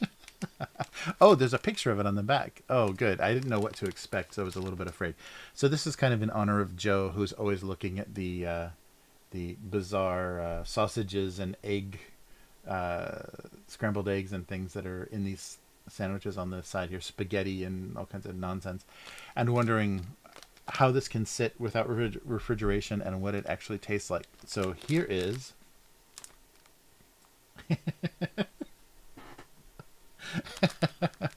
here is the Yum likes the jingle for the convenience store. Here is so it's themed for kids obviously, so trying to get boys to eat an omelet. So this is a sandwich, so kind of like a Lunchable. This is a sandwich which they call snack packs, made by the Fujipan. Yeah, Fuji. Oh, is that the company? Yeah, I thought it was a different. Yeah, Fujipan company. And their snack pack, I think I've had one of these before. So they're basically like sandwiches with the crust cut off, like not like if you put it in a panini maker, but you didn't have it turned on, and it just kind of cuts the crust off and makes it into a little pocket. But this is an omelet with 6 vegetables and meat sauce. So, as you can see from the illustration, it's pretty much going to be like an egg sandwich with like spaghetti sauce in it. But very often, so omelets in Japan, it's a very kind of kids food. It'll be rice mixed with ketchup, and then kind of encased in a thin layer, like a thin, more French style omelet, a layer of scrambled egg. So it's a little like scrambled egg burrito full of ketchup ketchup-coated rice. So a trick that a lot of parents use if their kids don't like to eat vegetables but they love pasta is to put as many vegetables as possible and kind of puree them or kind of chop them up and put them in the pasta sauce. So this is going to be a very kids pasta sauce full of all kinds of carrots and green peppers and whatever, plus a little layer of egg, but it's going to simulate that omelet, that kind of rice omelet. That's a ketchup rice with egg around the outside, in a sandwich form, branded with Ultraman. So I don't know, but they did go with the. You can see the packaging has the look. It's silver and red, the look of Ultraman. So these are snack sandwiches, and they're usually called snack packs. So omelettes, and 6 kinds of yasai vegetable with meat sauce. 100 years. I hope that is that 100 years. 100 something, maybe 100 points. 100 something of these. I don't think white bread has existed for 100 years, has it? So I think you've seen these before, but I couldn't resist the bizarre flavor. This is like a bizarre kids flavor. That's a little bit healthier than just jam or cream or chocolate pudding or something. So you've seen these before. A little pillow. So the snack pack is what they usually call them. And so I'll just tear it in half so you can kind of see. Yep, it's exactly a layer of egg and a layer of pasta sauce. And it's not been refrigerated. It's not been near refrigeration for who knows how long, for probably a week. So if I die, oh, that's pretty good. Yeah, it's pasta sauce, like an Italian sauce, so there's definitely like oregano or something in there. And the egg is not like egg salad; it is like a little piece of scrambled egg. I don't know how this stuff can just sit out without being maintained, but there's a lot of these sandwiches that have like pork cutlet or something in there, and they're just sitting on a shelf, so they're not refrigerated at all. This is definitely a kid's flavor, but it's not like too sweet or too kind of strange a kid's flavor. It's okay. It's a if you had scrambled eggs on your pizza, it would pretty much taste like this. Yeah, like a pasta rice.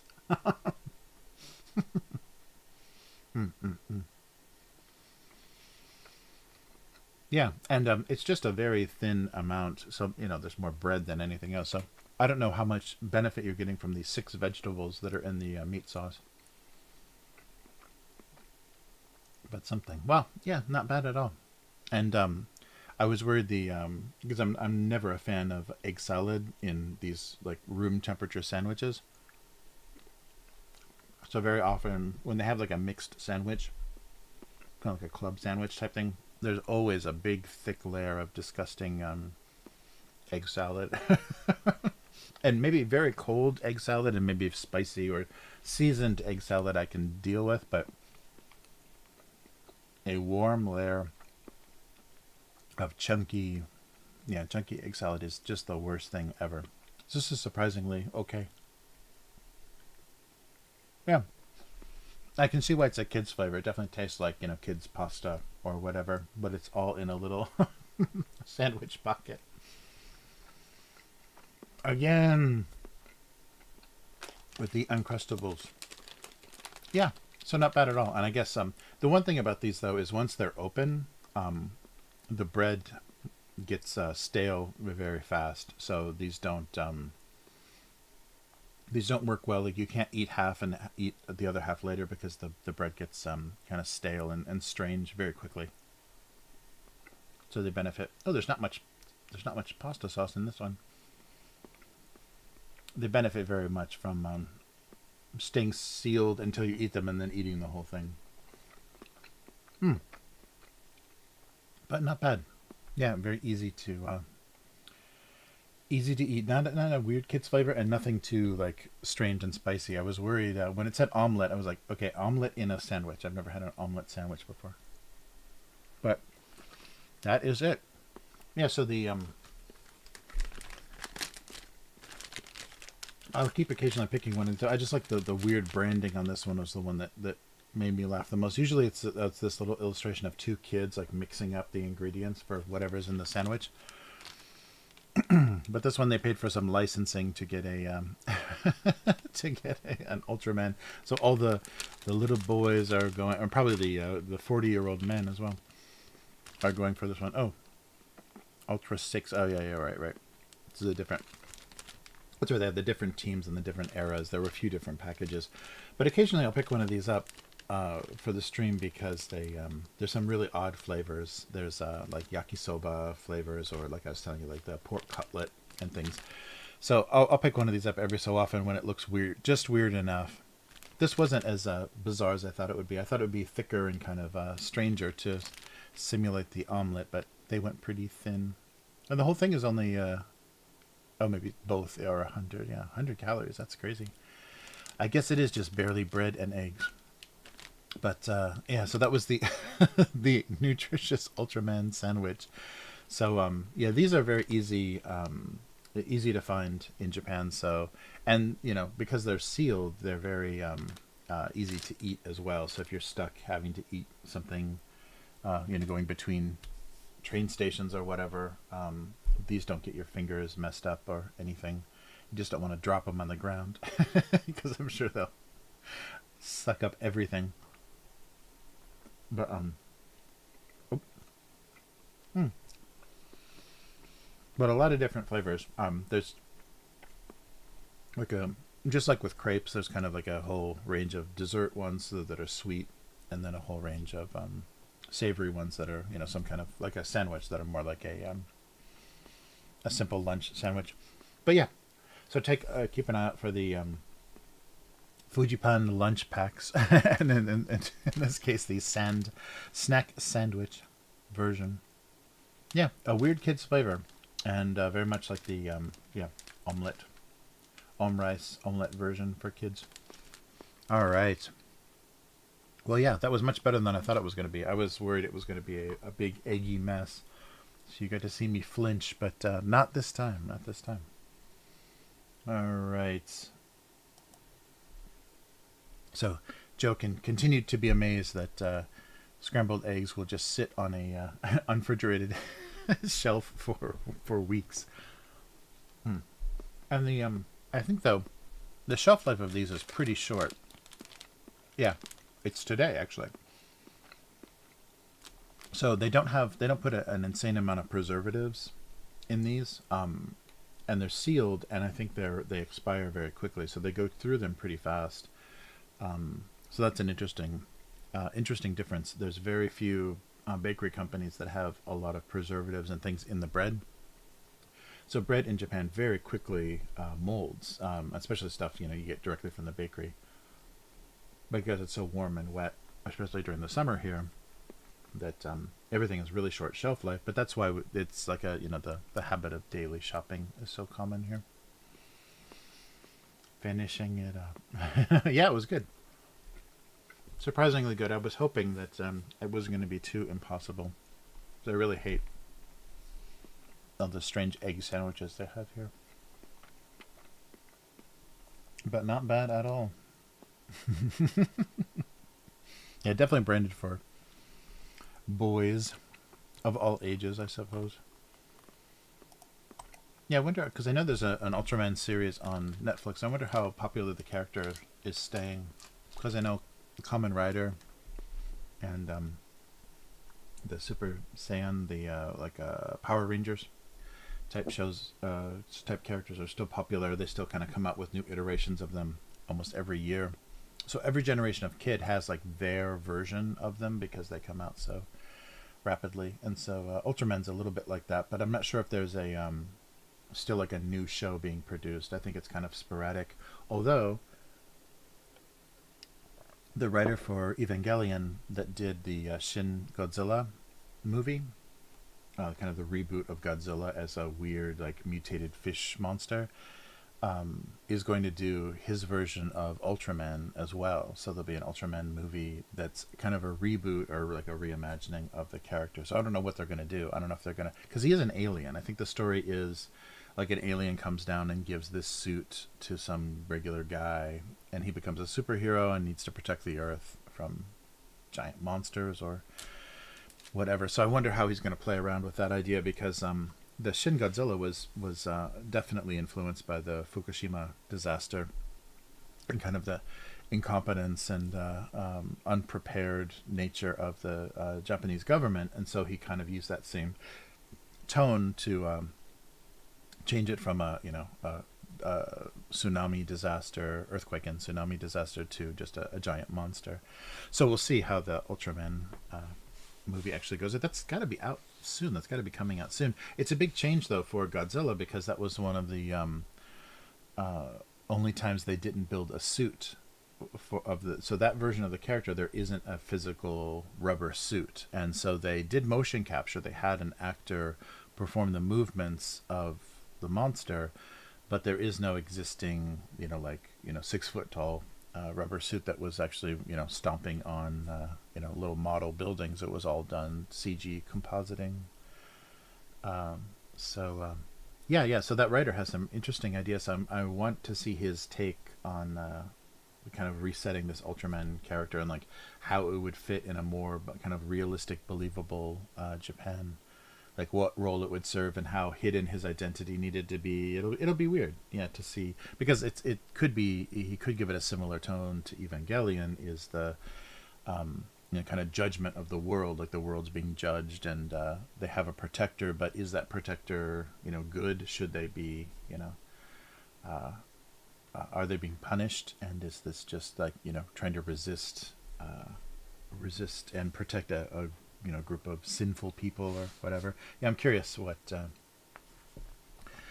it will be. So I'll let you know if that comes out. Hopefully I can see it in the movie theater. I saw the Shin Godzilla movie in the one of those, what was it, 4DX? I think I call it 4DX, where they have the hydraulics and the air jets, kind of like a ride at like Universal Studios or whatever, in the theater itself. And for that movie, there was so much talking and stuff, so the chairs didn't move during all the very talky government scenes, but every time the monster was on screen, the chairs are like, every step, the chairs are vibrating with every step. And then when there were like water and things, there was a lot of stuff being sprayed in your face.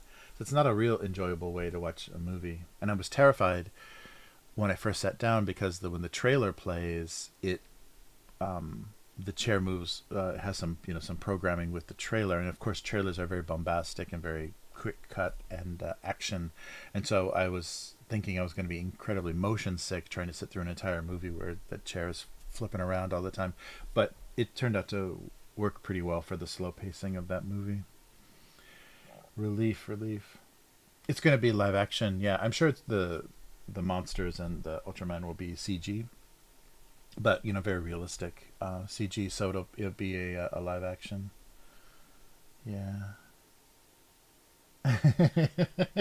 It was pretty crazy.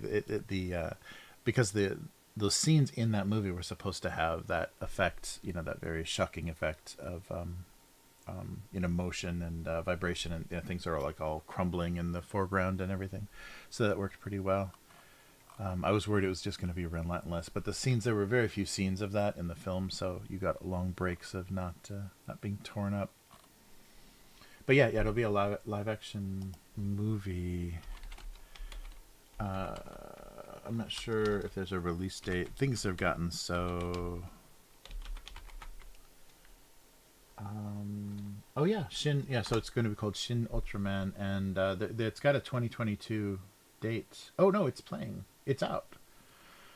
Wow. I can't play the trailer on the stream. I'm sure it'll get hit. Japanese companies are very sensitive. So it is out. It's out this year. So it is out in theaters. I better get out to see it, because things are here for such a short time. Wow. So Shin Ultraman. I'm sure it'll be on video and streaming pretty quick as well. But it just came out. Hit the theaters May 13th. Wow, I wasn't paying attention. May 13th it debuted. So I better get somewhere quick. Oh yes, in an IMAX too would be nice.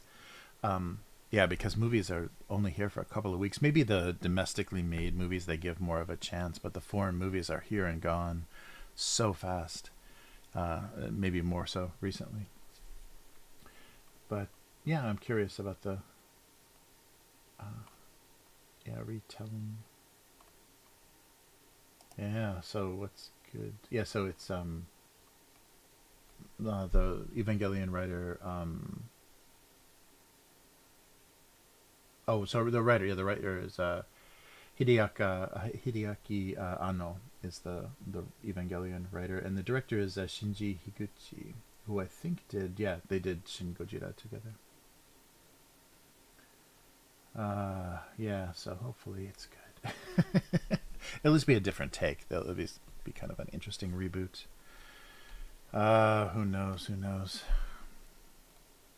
Yeah, yeah. IMAX is it's a bit harder. Yeah, harder to find around here. Like each theater will have each big theater will only have one IMAX theater. So sometimes the American, spectacle movies like the summer movies will be sitting because they don't get released in the summer here. They get released whenever, and sometimes those will sit and dominate the IMAX. So sometimes it's difficult to find a movie you want to watch in the IMAX because it's always some Marvel thing or whatever. Yeah, I'm really curious what what the look and feel is going to be like, and what the effects. Yeah, if they're going to make it more realistic, because the Shin Godzilla, if you haven't seen it, is very grotesque. It starts out very mysterious, and you just see this like weird mutated bug-eyed fish thing that's just like releasing blood or fluid or something. It's like as it's developing, as it's mutating and growing, it just keeps like shedding these weird things, and then it just kind of, it's like a fish, and it just like flops upright like on its tail, and then starts to look more and more like recognizably like Godzilla. But it's, yeah, very strange. And supposedly there were sequel ideas about taking that weird fish metaphor and making the monster like bigger and bigger, but they didn't. They didn't do that. So we'll see what happens. So yeah, now I got something to do this week. I got to get to the movie theater. Yeah, it's definitely one of those things you want to see in the theater because the scale that they do it on, it's worth seeing. But I think it's never going to come to the theaters in the U.S. Maybe New York and L.A. But I think a lot of Japanese stuff now, like the Pokemon movies and stuff, they don't get theatrical releases anymore. No property is like popular enough to get a theatrical release. It's all like straight to video and streaming, so that sucks. So there we go. something to see in the movie. Actually, it's been a while because the movie theaters are kind of back open and normal, and there's just been nothing to see. There's been nothing in the theaters for a long time. So yeah, I think Top Gun just came here, the Top Gun sequel. So I heard somebody was talking about that, but I don't need to see that anytime soon. A 60-year-old Maverick. Yikes. But all right, so I think that's going to do it for this week. It's been another off week. I apologize for the change in schedule, but I will hopefully be back to normal soon, and we'll be able to enjoy some more wacky snacks and conversation. I hope I can catch people more at the right time. Yeah, I think Hollywood's gonna have, because they really have to do some big movies there has to be a big important, like this movie would definitely be worth going to the theater for, but a lot of the other stuff has just been not motivating at all, and by the time it comes to Japan. And it's funny too, because they'll have two theaters. One is a dub of the movie dubbed into Japanese, and then one is Japanese subtitles. And sometimes the movie only comes dubbed, like it won't even be playing, or it'll be playing at a very strange time, the subtitled version. It's very strange. So yes, good night, everyone. Everyone have a good evening and good afternoon. I guess it's early evening for Unknown Girl as well. But see all you chumps later. All right, thanks for stopping by. So it's good to see you, K5 and Matt and Yum and Unknown Girl. Thank you so much for hanging out in the stream. It's it's always good to have you guys and get some inspiration for writing these silly cartoons. So we will see next week what the fork happens with the the fork cartoon. All right. Yeah, so take care, everyone. And abusecartoons.com is the website. Abuse Cartoons on social media. And like you saw in the comments, gocomics.com/domestic abuse is the archive of all the old cartoons. So good afternoon, good evening, and good night. Everyone take care. And I'll be back to do this again next week. And hopefully with another weird food thing. So see you then. Goodbye.